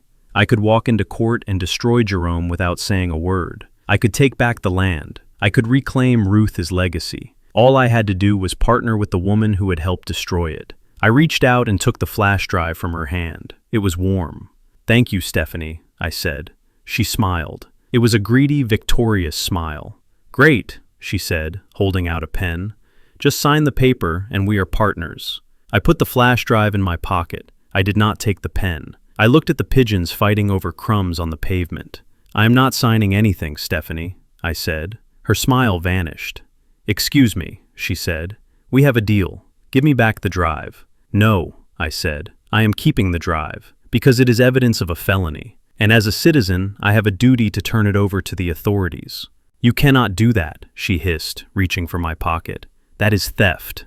I caught her hand. I held it firmly, but gently. "You cannot steal stolen property, Stephanie, and I do not make deals with people who sell their family for cash." I stood up, towering over her. "You want 20%, I asked. "You deserve 0. You watched him throw away his mother as things. You mocked my poverty. You enjoyed the money when it was flowing. You were just as guilty as he is. But I helped you," she cried, tears of rage streaming down her face. "I am giving you the weapon. You are giving me the weapon, because you are afraid the ship is sinking," I said. "You are not a hero, Stephanie. You are a rat, and I do not pay rats." I leaned closer to her. "Here is what is going to happen. I am going to give this drive to the district attorney. I am going to tell them you gave it to me voluntarily. That might save you from going to prison. That is my payment to you, your freedom. But you will not get a single dime of Ruth's money, not 1 cent. Stephanie stood up. Her face was red. She looked like she wanted to scratch my eyes out.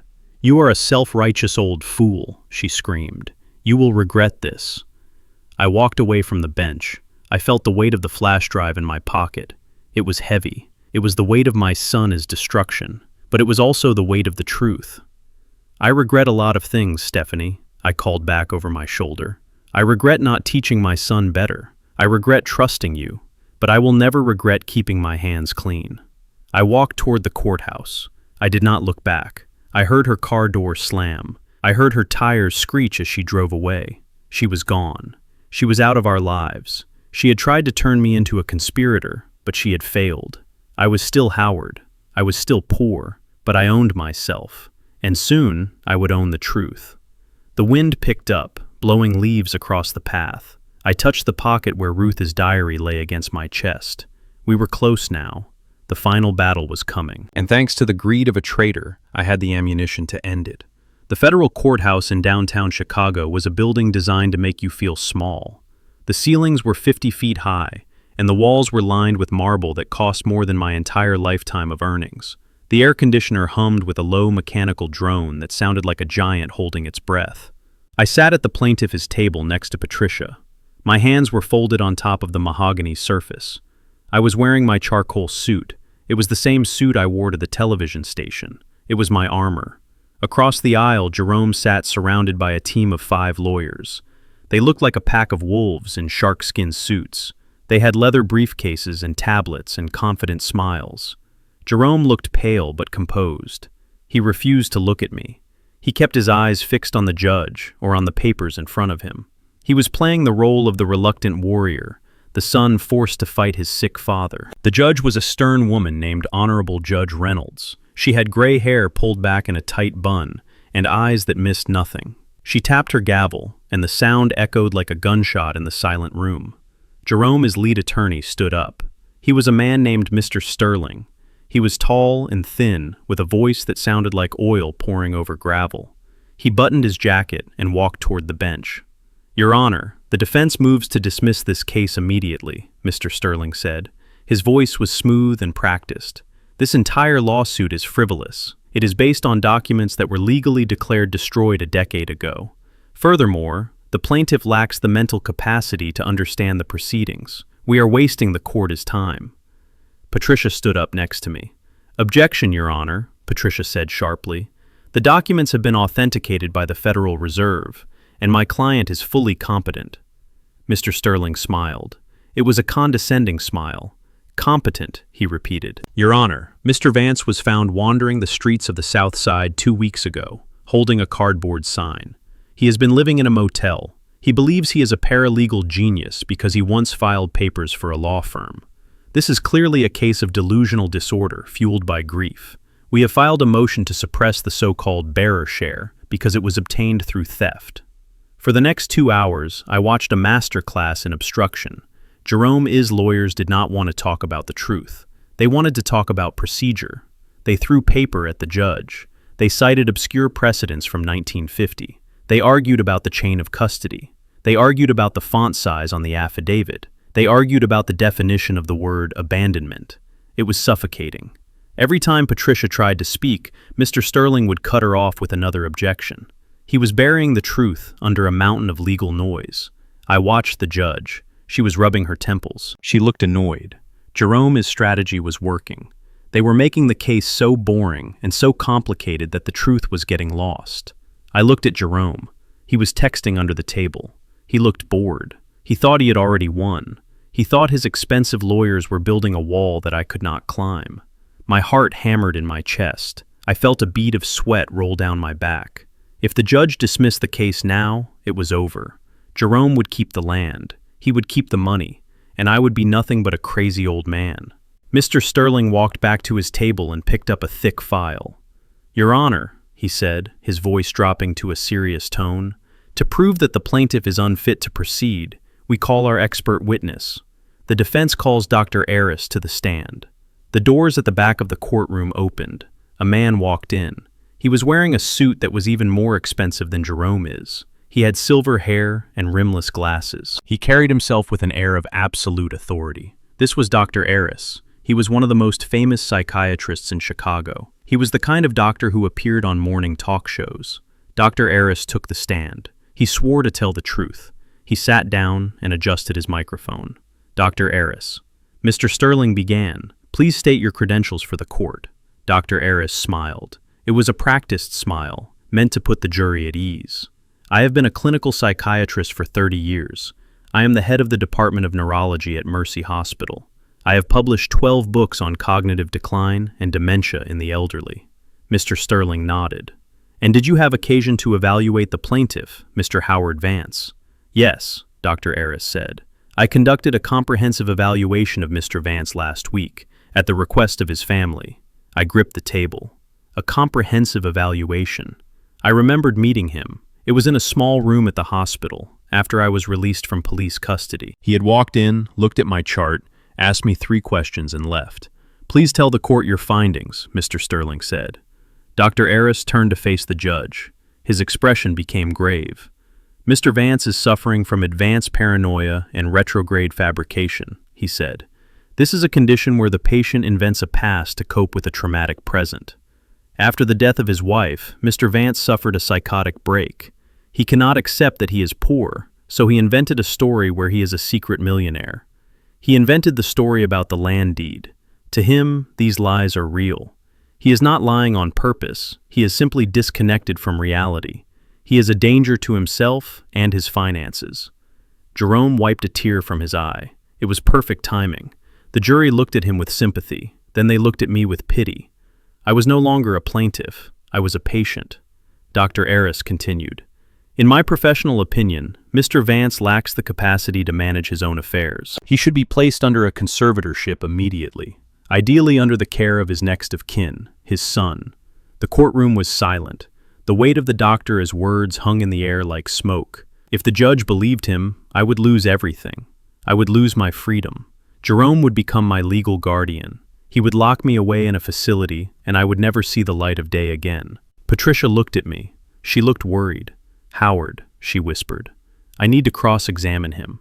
I need to bring up his billing records. I shook my head. No, Patricia, I whispered back. He will outsmart you. He speaks your language. He needs to speak mine. I stood up. My chair scraped against the floor. Your Honor, I said. Mr. Sterling jumped up. Objection, Your Honor. The plaintiff has counsel. He cannot speak. Judge Reynolds looked at me. She saw a man in a cheap suit standing against an army of lawyers. She saw the desperation in my eyes. Overruled, she said. Mr. Vance is the subject of this competency hearing. If he is as incompetent as you say, let the court see it. Mr. Vance, you may proceed. I walked out from behind the table. I did not walk with a cane. I did not shuffle. I walked with the steady pace of a man who had walked 10 miles a day for 40 years. I approached the witness stand. I stood 5 feet away from Dr. Aris. Up close, I could smell his cologne. It smelled like money. Dr. Aris, I said, you stated that you conducted a comprehensive evaluation. Can you define comprehensive for the court? Dr. Aris looked down at me over his glasses. He looked annoyed that he had to speak to the specimen. It means I conducted a full battery of cognitive tests, Mr. Vance. I interviewed you. I reviewed your history. I analyzed your behavior. It takes hours of work. I nodded. Hours of work, I repeated. And you did this on August 12th, correct? Dr. Aris checked his notes. Yes, August 12th. At the precinct holding facility. I walked back to my table. I picked up a single piece of paper. It was not a legal brief. It was a parking receipt. Your Honor, I would like to enter this into evidence as Exhibit B. Mr. Sterling stood up. Objection. Relevance. It goes to the credibility of the witness, I said. The judge nodded. Proceed. I handed the paper to Dr. Aris. Dr. Aris, do you recognize this? I asked. He squinted at it. It appears to be a parking validation slip, he said. Yes, I said. It is the parking slip from the police station garage on August 12th. It has your license plate number on it. Can you read the timestamp for entry and exit? Dr. Aris hesitated. He shifted in his chair. Entry, 10:14 a.m., he read softly. Exit, 10:21 a.m. I turned to the jury. 7 minutes, I said loud enough for the back row to hear. 7 minutes. I turned back to the doctor. Dr. Aris, it takes 3 minutes to walk from the garage to the holding cell, and 3 minutes to walk back. That leaves you exactly 1 minute with me. Dr. Aris' face turned red. I review the files beforehand, he stammered. The in-person interview is just a formality to confirm my diagnosis. I leaned in closer. In that 1 minute, you asked me 3 questions, I said. You asked me my name. You asked me if I knew what year it was. And you asked me if I had insurance. When I said no, you walked out. Is that a comprehensive evaluation, doctor? Dr. Aris looked at Mr. Sterling for help, but the lawyer was staring at the table. It is standard procedure for a paid hitman, I interrupted. Objection, Mr. Sterling shouted. Sustained, the judge said. But she was leaning forward now. Her eyes were locked on the doctor. Dr. Aris, I continued, how much did my son pay you for this comprehensive evaluation? I billed the standard rate, Dr. Aris said, his voice shaking. $500 an hour. I picked up another piece of paper.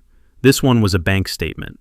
That is strange, I said, because this subpoenaed bank record from your private practice shows a wire transfer of $50,000 from Vantage Properties on August 13th. The memo line says, consulting fee. The courtroom gasped. Jerome stopped texting. His face went white. Is it standard practice to charge $50,000 for 1 minute of work? I asked. Or was that the price of my sanity? Dr. Aris did not answer. He looked at the judge. He looked at Jerome. He looked like a man who realized the trap had snapped shut. "I have no further questions, Your Honor," I said. I walked back to my table. I sat down. My hands were shaking, but not from fear. They were shaking from the adrenaline of the kill. I looked at Jerome. He was staring at me. For the first time, there was no arrogance in his eyes. There was only fear. He realized that the old janitor knew how to clean up a mess, and I had just wiped the floor with his expert witness. Judge Reynolds looked at Dr. Aris. "You may step down, doctor," she said, "and do not leave the building. I will have some questions for you later regarding perjury." She turned to Jerome's lawyer. "Mr. Sterling, unless you have a witness who actually spent more than 60 seconds with the plaintiff, I suggest we move on to the evidence regarding the land deed, and I suggest you stop wasting my time." Mr. Sterling swallowed hard. He nodded. "Yes, Your Honor." I looked at Patricia. She was smiling. It was a small, proud smile. I took a deep breath. Round one was over. I was still standing, but now came the hard part. Now we had to prove the theft, and Jerome was like a cornered rat. He would be most dangerous right before the end. Mr. Sterling sat down with a satisfied smirk. He had painted a masterpiece of lies. The jury looked at me with pity. They saw a confused old man who needed to be institutionalized for his own safety. But the painting was not finished yet. The defense called their final witness. "Mr. Jerome Vance, please take the stand." My son stood up. He buttoned his jacket. He walked to the witness box with his head down. He looked like a man carrying a heavy burden. He sat down and took the oath. He looked at the jury and gave them a small, sad smile. Mr. Sterling approached the stand gently. "Mr. Vance, this must be very difficult for you," he said softly. Jerome nodded. He took a sip of water. His hand trembled slightly. It was a perfect performance. "It is heartbreaking," Jerome said. His voice was low and thick with emotion. "My father was my hero growing up. He worked hard. He taught me values. But after my mother died, something inside him broke. He started talking about conspiracies. He started seeing things that were not there." Mr. Sterling nodded sympathetically. "And this document, this so-called bearer share from 1985, can you tell the court about it?" Jerome sighed. "It is a forgery, a clumsy one. My father found some old stationery in the attic. He tried to copy a certificate he saw in a movie. He thinks it is real. That is the tragedy. He truly believes he owns my company. I offered to buy him a condo in Florida. I offered to pay for his care, but he refused. He wants to destroy me because in his mind, I am the villain who stole his imaginary fortune." Jerome looked directly at me. Tears welled up in his eyes. "Dad, if you are listening, please just come home. We can stop this. I love you. I forgive you." The courtroom was silent. A juror in the back row wiped her eyes. Jerome had won them over. He was the saintly son dealing with a mad father. Mr. Sterling turned to me. "Your witness, Mr. Vance," he said. I stood up. My legs felt heavy. The room felt cold, but I touched the pocket of my jacket. I felt the flash drive. I felt the original paper. I felt the weight of the truth. I walked to the podium. I placed my notebook down. I did not look at the jury. I looked at Jerome. "Hello, son," I said. Jerome stiffened. "Hello, Dad." "You say you love me," I said. "You say you want to take care of me." "I do," Jerome replied. "I always have." I nodded. "Is that why you threw your mother's things in the trash?" I asked. "Is that why you told your wife to get the heavy-duty bags because her memories smelled like poverty?" Jerome shook his head, looking confused. "I never did that. That is your delusion talking." I reached into my pocket. I pulled out the silver flash drive that Stephanie had given me. I held it up. "Your Honor, I would like to introduce Exhibit C. This is a digital recording provided by Mrs. Stephanie Vance. It was recorded inside the penthouse on the night of the funeral." Jerome, his face went pale. He gripped the railing of the witness box. "Objection," Mr. Sterling shouted. "This is a surprise piece of evidence. We have not authenticated it." The judge looked at me. "Mr. Vance, can you verify the source of this recording?" "I can, Your Honor," I said. "It was given to me by the defendant, his wife, and more importantly, the defendant can verify it himself, because it is his voice." "Overruled," the judge said. "Play the recording." I plugged the drive into the court laptop. The sound system crackled. Then Jerome comes, voice filled the room. It was not the soft, sad voice of the witness stand. It was the arrogant, laughing voice of the penthouse. Look at this garbage. Mom really was delusional. She kept a stock certificate from the 80s. This is why they stayed poor. They held on to trash, thinking it was gold. Then came the sound of paper being crumpled. Goodbye, history. The recording ended. The silence in the courtroom was absolute. It was a heavy, suffocating silence. The jurors sat up straighter. They looked at Jerome. The mask had slipped. I did not stop there.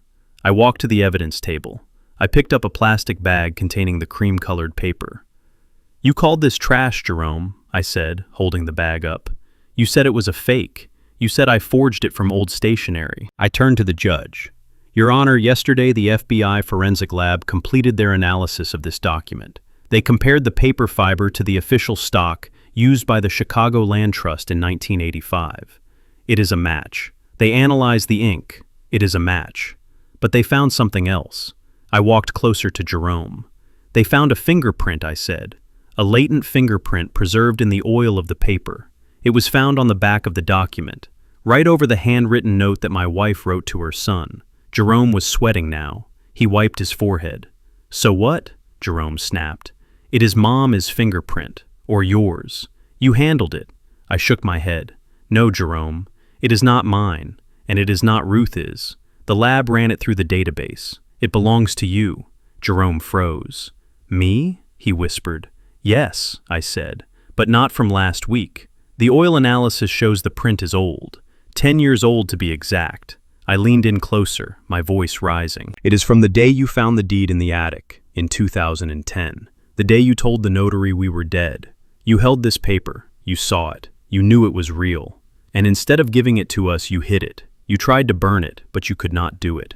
You put it back in the box, hoping we would never find it. I turned to the jury. He knew. He has always known.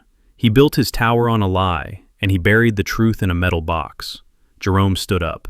That is a lie, he screamed. His voice was high and panicked. That print proves nothing.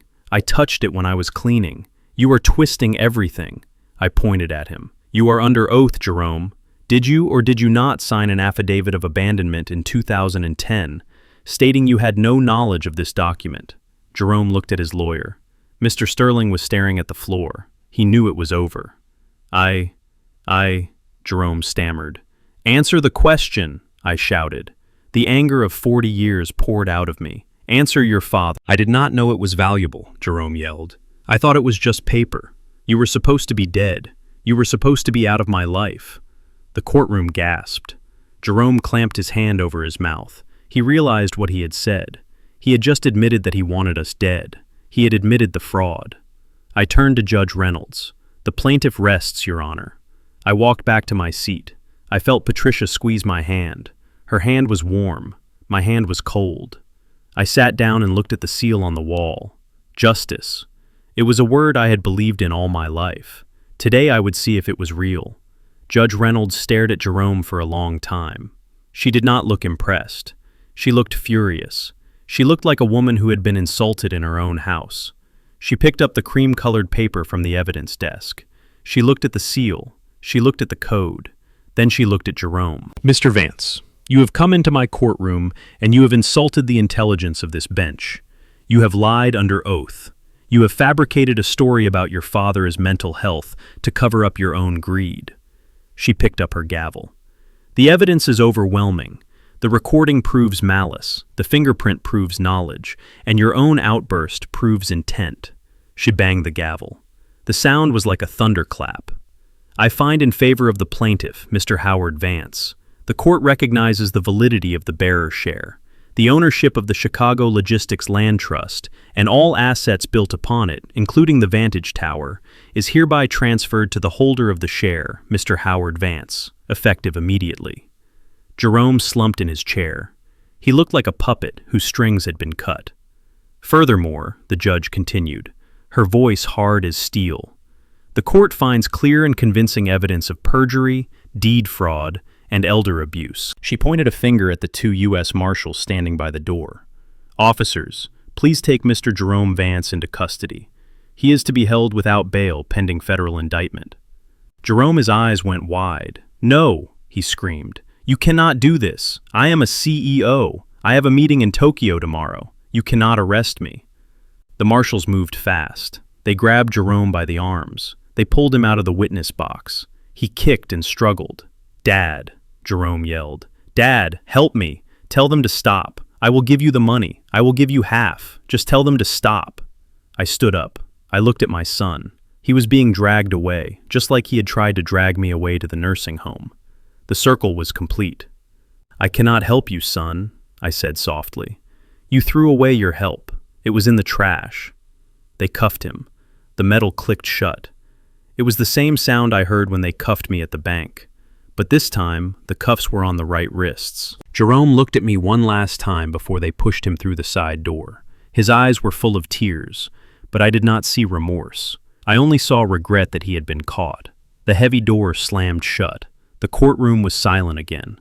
Judge Reynolds looked at me. Her expression softened.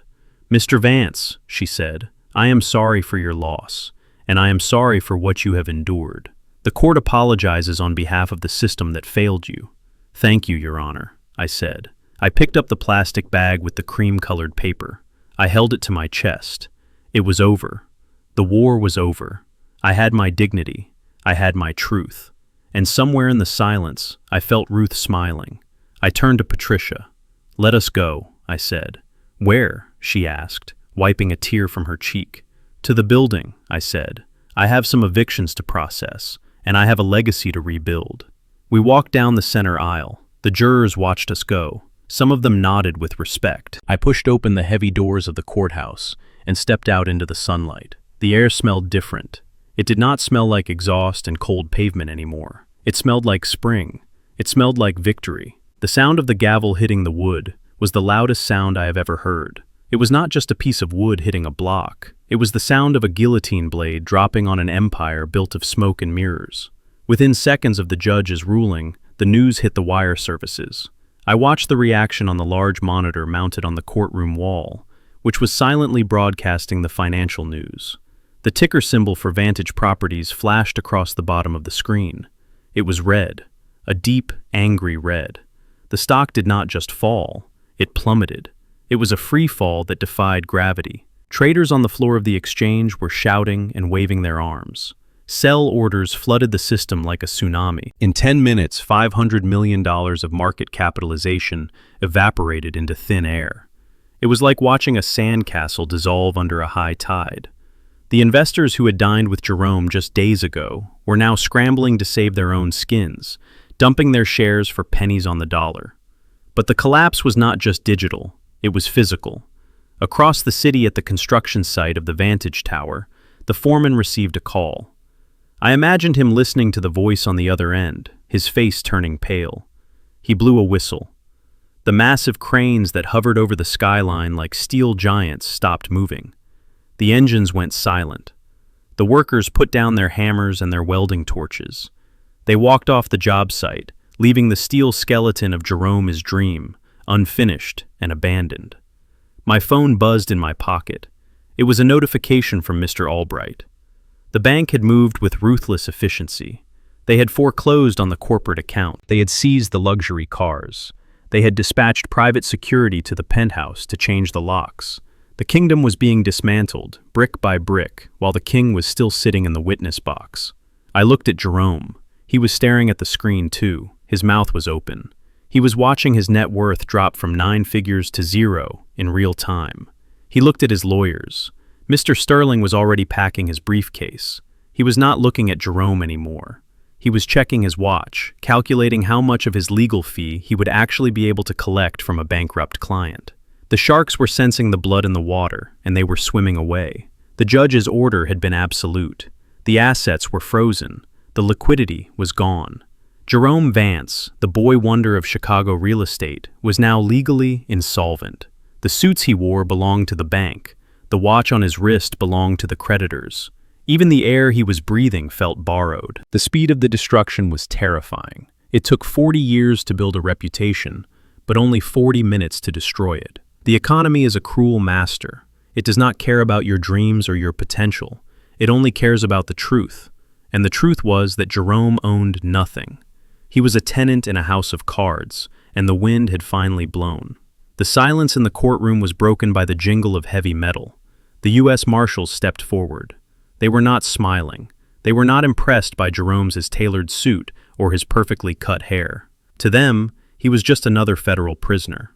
"Stand up, Mr. Vance," the marshal ordered.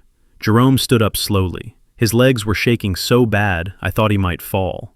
He held his hands out in front of him, automatically, expecting to be handcuffed in the front, like a white-collar criminal who gets special treatment. "Behind your back," the marshal said sharply. Jerome flinched. He turned around. The marshal grabbed his wrists and pulled them together roughly. The handcuffs clicked shut. It was a cold, final sound, the sound of freedom ending. Jerome looked around the room. He was searching for an ally. He was searching for someone to tell him this was a mistake. He looked at the gallery. His friends were there, the people who drank his champagne, the people who laughed at his jokes about his poor father. They were looking at their phones. They were studying the floor. They were suddenly very interested in the architecture of the ceiling. No one made eye contact. No one stood up to protest. They were distancing themselves from the radioactive fallout of his failure. In their world, you are only as good as your last deal, and Jerome's last deal was a felony. Then the side door opened. Stephanie walked in. She was not wearing her usual designer outfit. She was wearing a simple black dress and large sunglasses. She walked down the aisle with a purpose. Jerome saw her. His eyes lit up with a desperate hope. "Stephanie," he called out, his voice cracking. "Stephanie, call the mayor, call the press, tell them this is a mistake." Stephanie stopped at the railing. She did not look at him with love. She looked at him with the clinical detachment of a coroner examining a corpse. She reached into her handbag. She did not pull out a phone. She pulled out a thick white envelope. She reached over the railing and tucked the envelope into the pocket of Jerome's jacket, since his hands were cuffed. "What is this?" Jerome asked, confused. "It is over, Jerome," Stephanie said. Her voice was flat. "Those are divorce papers. My lawyer filed them this morning. I am citing irreconcilable differences and fraud." Jerome stared at her. "Divorce?" he whispered. "But you said we were a team." "We were a team when you were a winner," Stephanie said. "I do not play on losing teams, and I certainly do not wait around for convicts." She adjusted her sunglasses. "Goodbye, Jerome. Try not to spend all your prison commissary money on hair gel." She turned and walked out. She did not look back. The click of her heels on the marble floor sounded like nails being driven into a coffin. Jerome watched her go. He looked like a child who had been abandoned in a shopping mall. He looked at his lawyers, but they were gone. He looked at his friends, but the gallery was empty. He was alone. The marshals grabbed his arms. "Let us go, Vance." They led him down the aisle. He walked past me. He stopped for a second. He looked at me. His eyes were red. His face was wet with tears and sweat. "Dad," he whispered. I looked at him. I did not see the CEO. I did not see the tyrant. I saw the little boy who used to sit on my knee and ask me to read him stories. My heart broke for that little boy, but I could not save the man he had become. "I am here, Jerome," I said softly. He opened his mouth to speak, but the marshal pushed him forward. "Move it." I watched my son being dragged out the heavy oak doors. The press was waiting outside. I could hear the flashbulbs popping like fireworks. They were hungry for the image of the fallen king. I followed them out, but I kept my distance. I watched from the top of the courthouse steps. They loaded Jerome into a transport van. It was not a limousine. It was a white van with wire mesh over the windows. It had the words, "Federal Bureau of Prisons," painted on the side. Jerome sat in the back. The door slammed shut, locking him in a cage of steel and darkness. The van pulled away from the curb. It moved slowly through the city traffic. I imagined what he was seeing through that wire mesh. He was looking out at Chicago. He was seeing the city he thought he owned. He saw the restaurants where he used to snap his fingers at waiters. He saw the boutiques where he bought Stephanie her silence. He saw the shimmering glass of the vantage tower, standing unfinished against the sky, a monument to his hubris. He saw the world moving on without him. The cars were still driving. The people were still walking. The sun was still shining. His disappearance mattered to no one. The city was indifferent to his ruin. He must have felt a coldness deeper than the winter wind. It was the coldness of absolute isolation. He had traded his family for this world, and now the world had chewed him up and spit him out. He had no wife, he had no money, he had no freedom. And worst of all, he knew that the father who loved him was standing on the steps, watching him go, not with anger, but with pity. The van turned a corner and disappeared from sight. My son was gone. The empire was dust. I stood there for a long time. The wind blew through my coat. I felt the diary in my pocket. I took a deep breath. The air tasted clean. It was finished. The lie was dead. Now it was time for the truth to live. I turned away from the street and walked back toward the lawyers who were waiting for me. I had a lot of work to do. I had to turn a symbol of greed into a symbol of hope, and I had to do it alone. The bus ride to the Metropolitan Correctional Center was quiet. I sat in the back row, watching the gray buildings of downtown Chicago roll by. It was raining again. The drops streaked against the window like tears, but inside the bus, it was warm. I was wearing my charcoal suit. It was freshly pressed. My shoes were polished. I did not look like a man going to visit a prisoner. I looked like a man going to a board meeting. In a way, I was. I was going to close the final account of my former life. The prison stood like a concrete fortress in the middle of the city. It was a triangular building with narrow slit windows that looked like squinting eyes. It was designed to keep people in, but standing at the entrance, it felt designed to keep humanity out. I walked through the heavy revolving doors. The air inside smelled of industrial cleaner and stale sweat. It was the smell of misery. I approached the front desk. The officer behind the glass was young. He looked tired. "Name and inmate number," he asked without looking up. "Howard Vance," I said. "Visiting inmate 89402, Jerome Vance." The officer typed into his computer. He paused. He looked up at me. His eyes widened slightly. He recognized the name. He had probably seen the news. He had seen the fall of the Vantage Tower empire. "You are the father," he said. It was not a question. I nodded. "Yes, I am the father." He printed a visitor badge and slid it through the slot. "Locker number 4, for your keys and phone.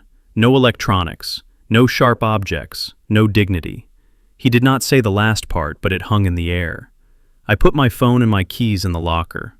I kept only one thing, a folded piece of paper in my breast pocket. The officer patted me down. He ran a wand over my body. He checked my shoes. It was a violation, but I stood still. I had nothing to hide. I was free. I walked through the metal detector. I walked through the first heavy steel door, then the second, then the third. Each door buzzed loudly before unlocking. It was a sound that vibrated in your teeth. Buzz, clank. Buzz, clank. It was the rhythm of a life being erased. I entered the visitation room. It was a long room divided by a wall of thick plexiglass. On one side sat the visitors, mothers crying, girlfriends holding babies up to the glass, fathers looking at the floor. On the other side sat the men in orange. I sat down at booth number 12. The stool was bolted to the floor. The counter was scratched with initials of people who had waited there before me. I folded my hands and waited. 5 minutes later, the door on the other side opened. A guard led a man into the room. At first, I did not recognize him. The man shuffled. His shoulders were slumped. His hair, usually styled to perfection, was shaved close to his scalp. He was wearing an orange jumpsuit that was 2 sizes too big. It was Jerome. He sat down on the other side of the glass. He did not pick up the phone immediately. He just stared at me. His eyes were dark circles of exhaustion. The arrogance was gone, but something else had replaced it, a deep, festering anger. He picked up the black receiver. I picked up mine. "Hello, Jerome," I said. He looked at my suit. He looked at my tie. He looked at the freedom that radiated off me. "You look happy, Dad," he said. His voice was tinny through the phone line. "You look like you just won the lottery." "Oh wait, you did. You won my lottery." "I am not happy, Jerome," I said calmly. "I am heartbroken. I never wanted to see you in here." Jerome laughed. It was a harsh, dry sound. "Don't give me that saintly act," he spat. "You love this. You planned this. You and that lawyer friend of yours. You waited until I was vulnerable, and then you struck. You are not a victim, Dad. You are a predator." I looked at him. Even now in prison, he could not accept responsibility. "I did not put you here," I said. "You put yourself here when you lied to the court." Jerome leaned forward. His breath fogged up the glass. "I did what I had to do," he hissed. "I was building something. I was changing the skyline of this city." "What did you ever build, Dad? You fixed toilets, you mopped floors. You and Mom sat on a gold mine for 30 years and did nothing. You lived like rats when you could have been kings." He was shouting now. The other visitors turned to look. The guard took a step toward him, but Jerome waved him off. "You want to know why I threw her stuff away?" Jerome continued, his voice rising. "Because it made me sick. Looking at those old quilts, looking at those cheap trinkets, it reminded me of how weak you were. You had a fortune in your hands and you were too stupid to use it. I took that land and I made it worth $50 million.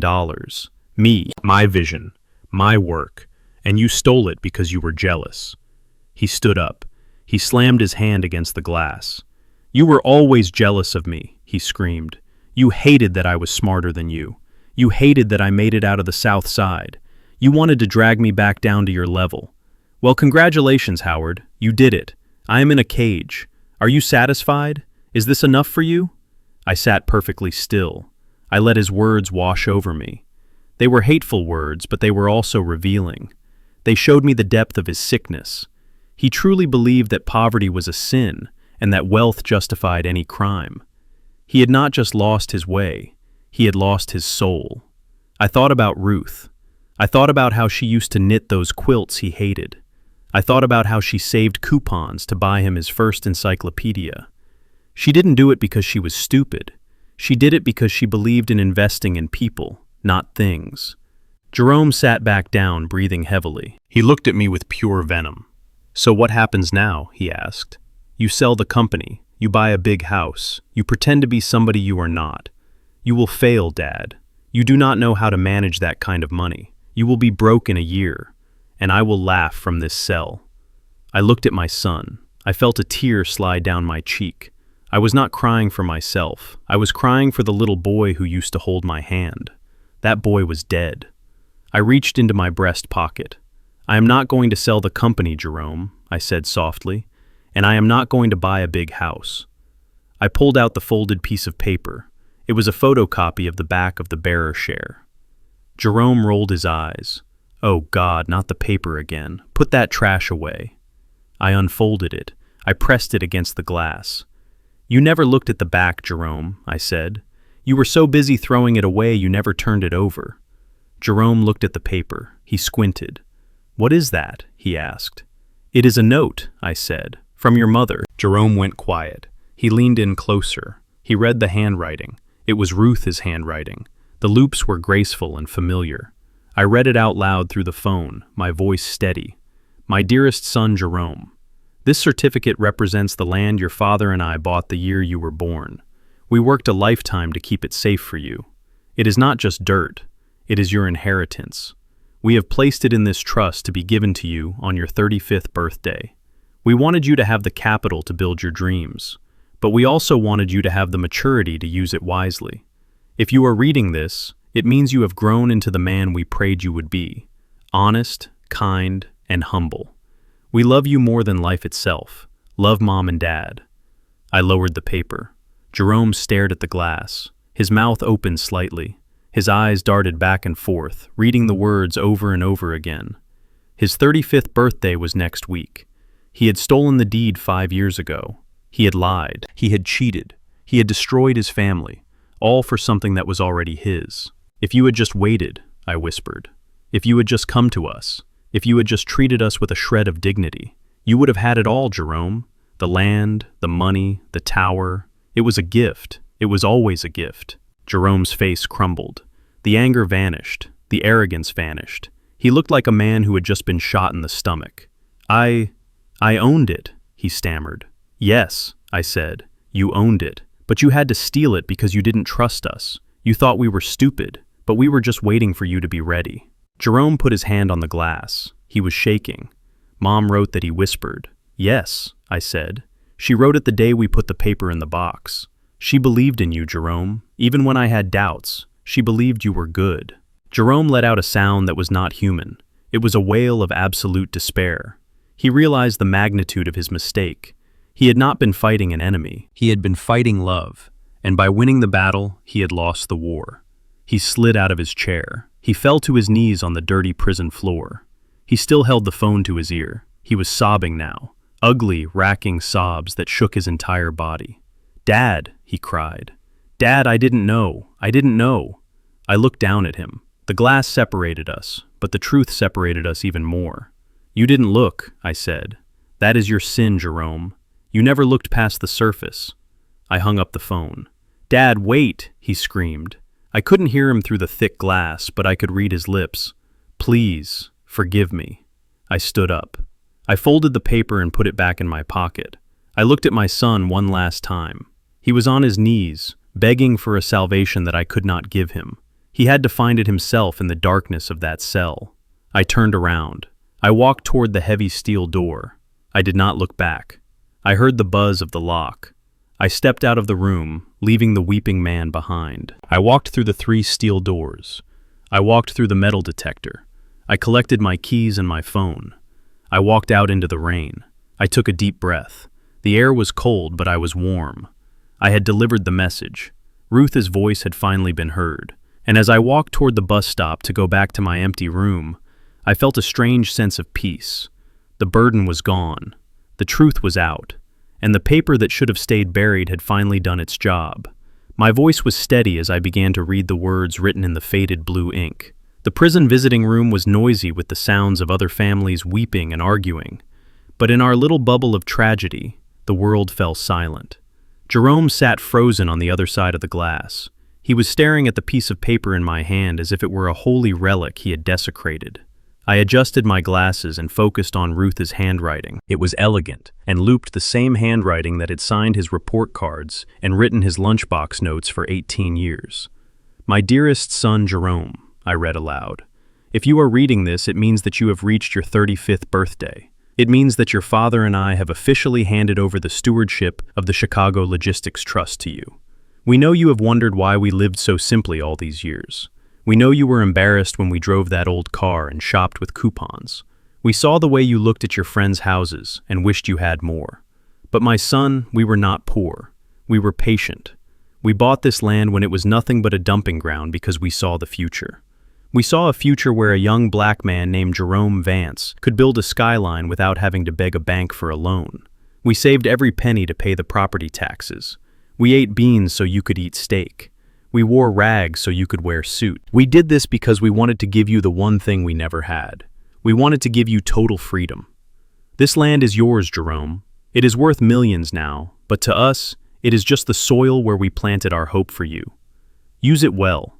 Build something beautiful, but never forget that the foundation of any building is only as strong as the integrity of the man who owns it. We love you more than all the gold in the world. Love, Mom and Dad." I stopped reading. I lowered the paper. I looked at my son. Jerome was not breathing. His face had turned a sickly shade of gray. His mouth hung open slightly, and his eyes were darting back and forth, as if he were trying to solve a complex equation that had no solution. I could see the gears turning in his mind. I could see the exact moment the math hit him like a physical blow. "Today is October 12th, I said softly. Jerome blinked. His voice was a dry croak. "My birthday is next week," he whispered. I nodded. "Yes," I said. "Next week you turn 35. The silence that followed was heavy enough to crush a man. Jerome looked at his hands, the hands that had thrown the paper in the trash, the hands that had signed the fraudulent affidavit, the hands that were now empty.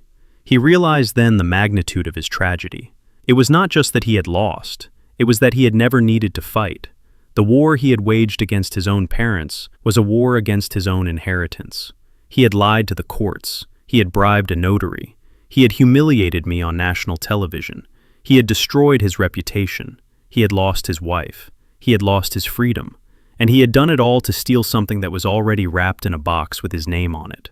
He had thrown away $50 million because he could not wait one more week. But it was worse than that. As I watched him, I saw the realization sink deeper. He realized that his entire worldview was a lie. He had spent his adult life telling himself that his parents were stupid. He had convinced himself that we were simple peasants who did not understand how the world worked. He thought he was the genius. He thought he was the wolf among sheep. But we were not sheep. We were the shepherds, and he was just a lost lamb who had wandered off a cliff. He looked at the paper in my hand again. He saw the love in those words.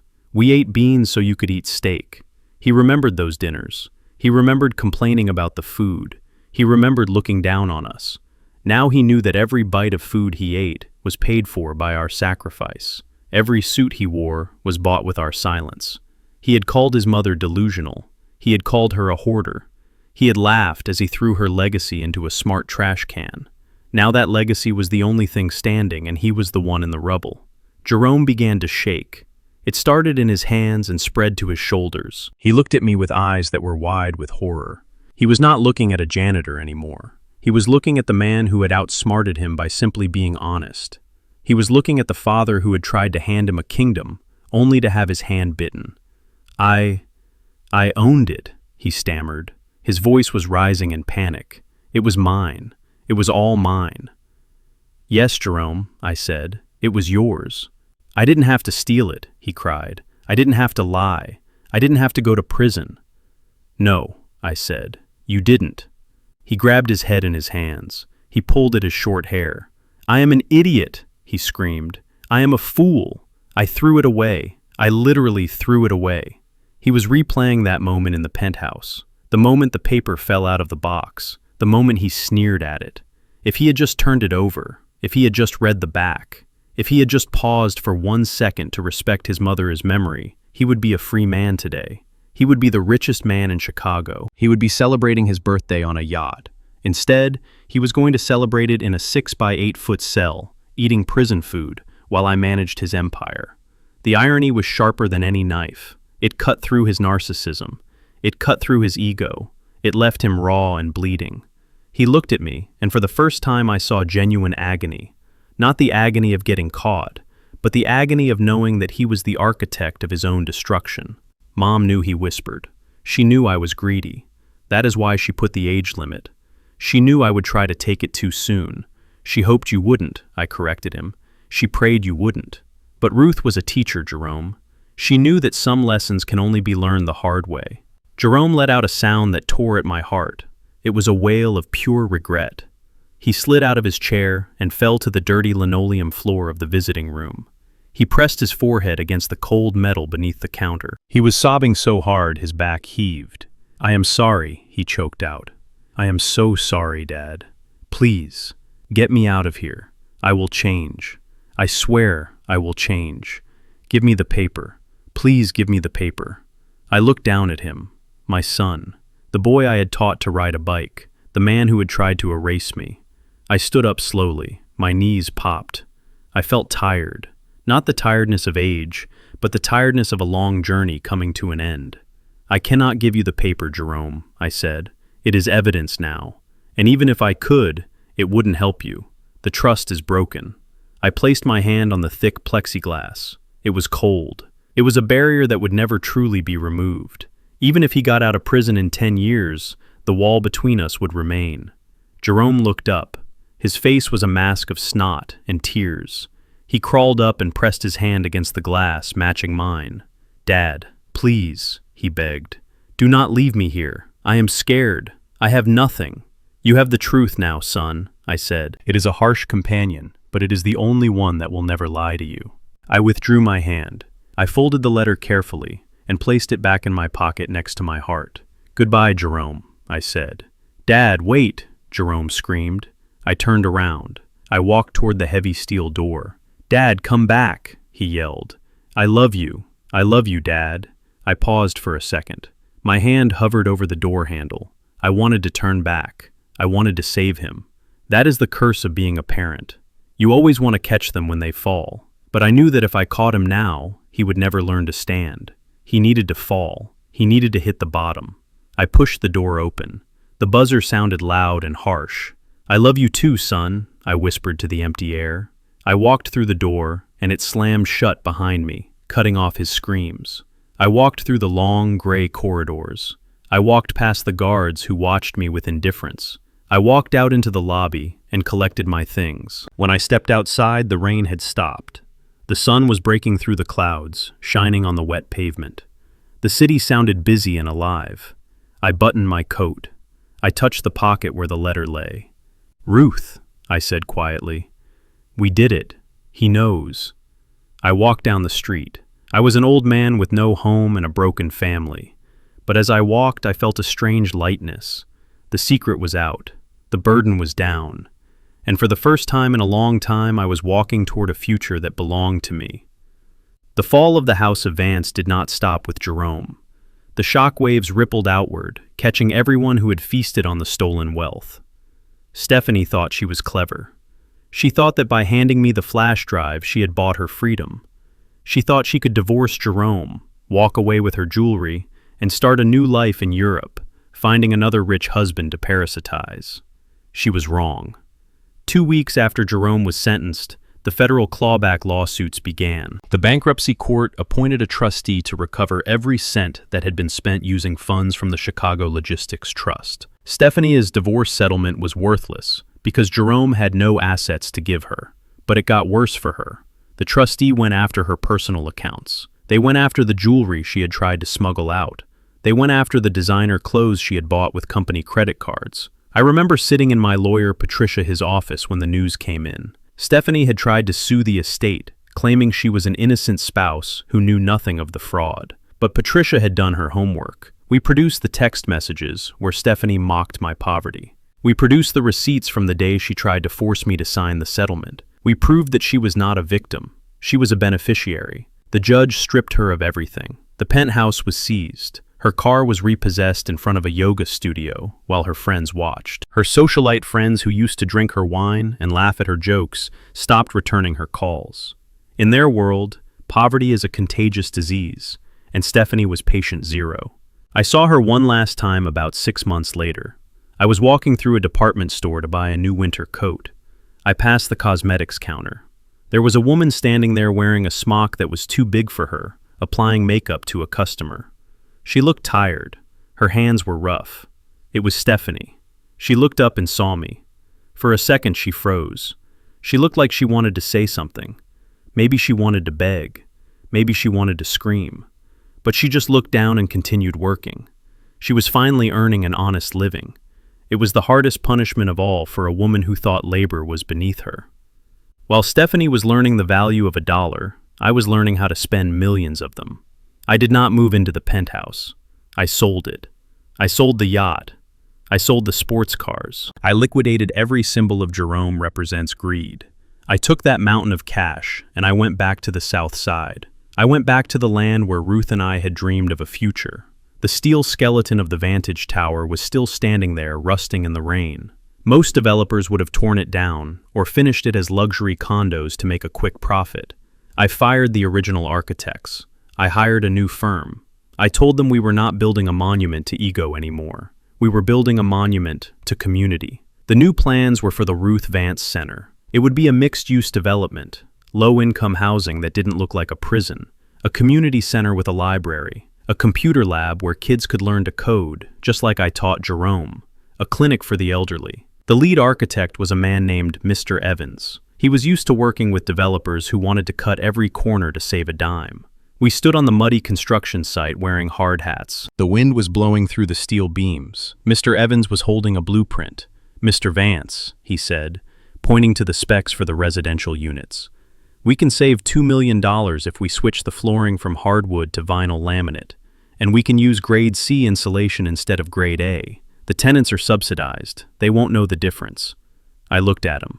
I looked at the mud on my boots. I remembered living in apartments with paper-thin walls, where the wind cut through the cracks and the floors peeled up in the summer heat. I remembered Ruth trying to make a home out of cheap materials that fell apart. "No," I said firmly. Mr. Evans sighed. He looked at me like I was throwing money into a furnace. "Sir, with all due respect, these are rental units for low-income families. Vinyl is standard. It is durable. Hardwood is a luxury. You are running a charity, not a resort." I walked over to a stack of bricks. I picked one up. It was heavy and solid. "Mr. Evans," I said, "do you have children?" He nodded. "Yes, 2 daughters. Would you let them crawl on a floor that peels up and smells like chemical glue?" I asked. "Would you let them sleep in a room where they can hear the neighbors arguing through the walls because the insulation is cheap?" He shifted uncomfortably. "That is different. I pay for quality." "Exactly," I said. "You pay for dignity. Just because these people are poor does not mean they deserve to be cold. It does not mean they deserve to live in a box that feels like a warehouse. Poverty is hard enough without your home reminding you of it every day. I pointed to the unfinished tower. We are keeping the hardwood I ordered, and we are upgrading the insulation, and we are putting in central air conditioning, not those cheap window units. And I want the windows to be double-paned glass so they don't hear the sirens at night. But the cost, Mr. Evans protested. That will eat into your operating budget. I am not trying to make a profit, Mr. Evans, I said. I am trying to make a difference. If we run out of money, I will sell another one of Jerome's watches. Just build it right. Build it like your daughters were going to live here. He looked at me for a long moment. He saw that I was not going to budge. He nodded slowly. Okay, Mr. Vance, he said. Hardwood it is. The construction took 2 years. I was there every day. I swept floors. I carried lumber. The workers tried to stop me, telling me I was the owner, and I should sit in the office. I told them I spent 40 years cleaning up other people represents messes, and I wasn't going to stop now. I wanted to feel the building rise. I wanted to touch the legacy Ruth and I had started. Finally, the day came, the grand opening. The building was beautiful. It was not a glass tower that scratched the sky. It was a warm brick building that embraced the street.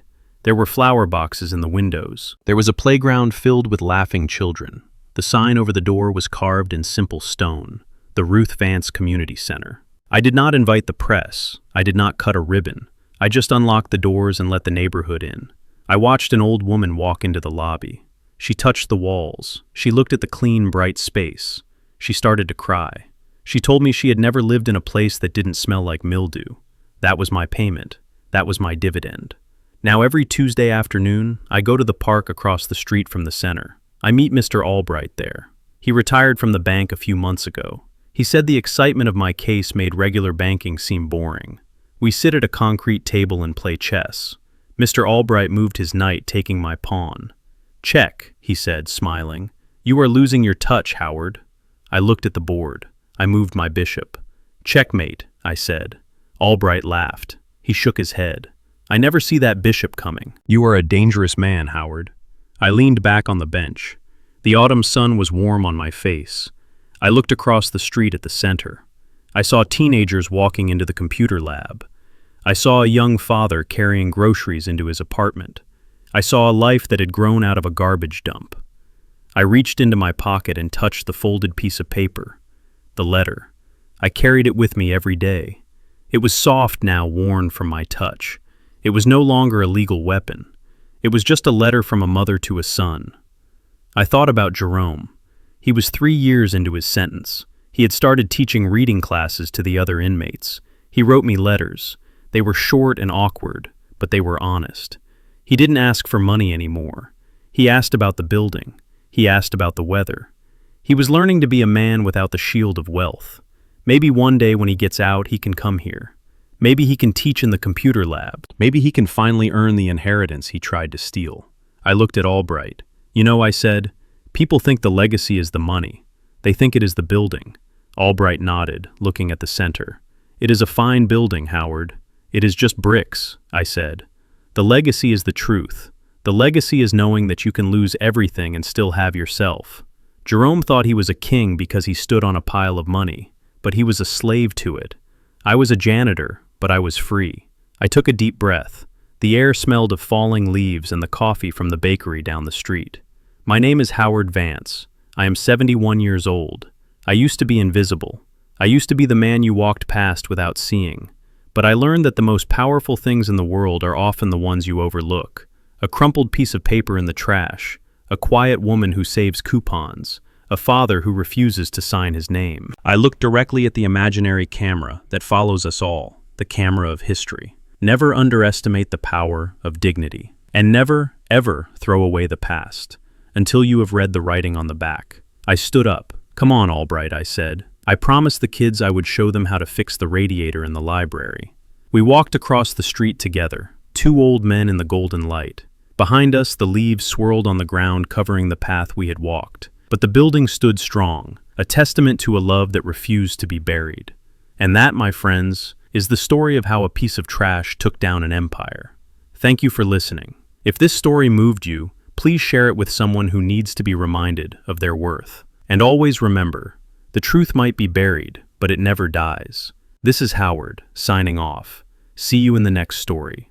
This story taught me that true wealth is not measured in bank accounts or skyscrapers. It is measured in the quiet dignity of a life lived with honesty. Jerome had everything a man could want, but he lacked the one thing that matters, which is character. He chased gold and lost his soul, while I found my richness in the simple truth. We must remember that our legacy is not what we leave in our will, but what we leave in people's hearts. You can build a tower to the sky, but if the foundation is built on lies, it will always fall. Be the person who reads the back of the paper. Be the person who values people over profits. That is the only wealth that lasts. If Howard's journey inspired you, please hit that like button and subscribe to the channel. It helps us bring more stories like this to light. And tell me in the comments, have you ever had to stand up for your dignity against someone you loved? I read every single comment. See you next time.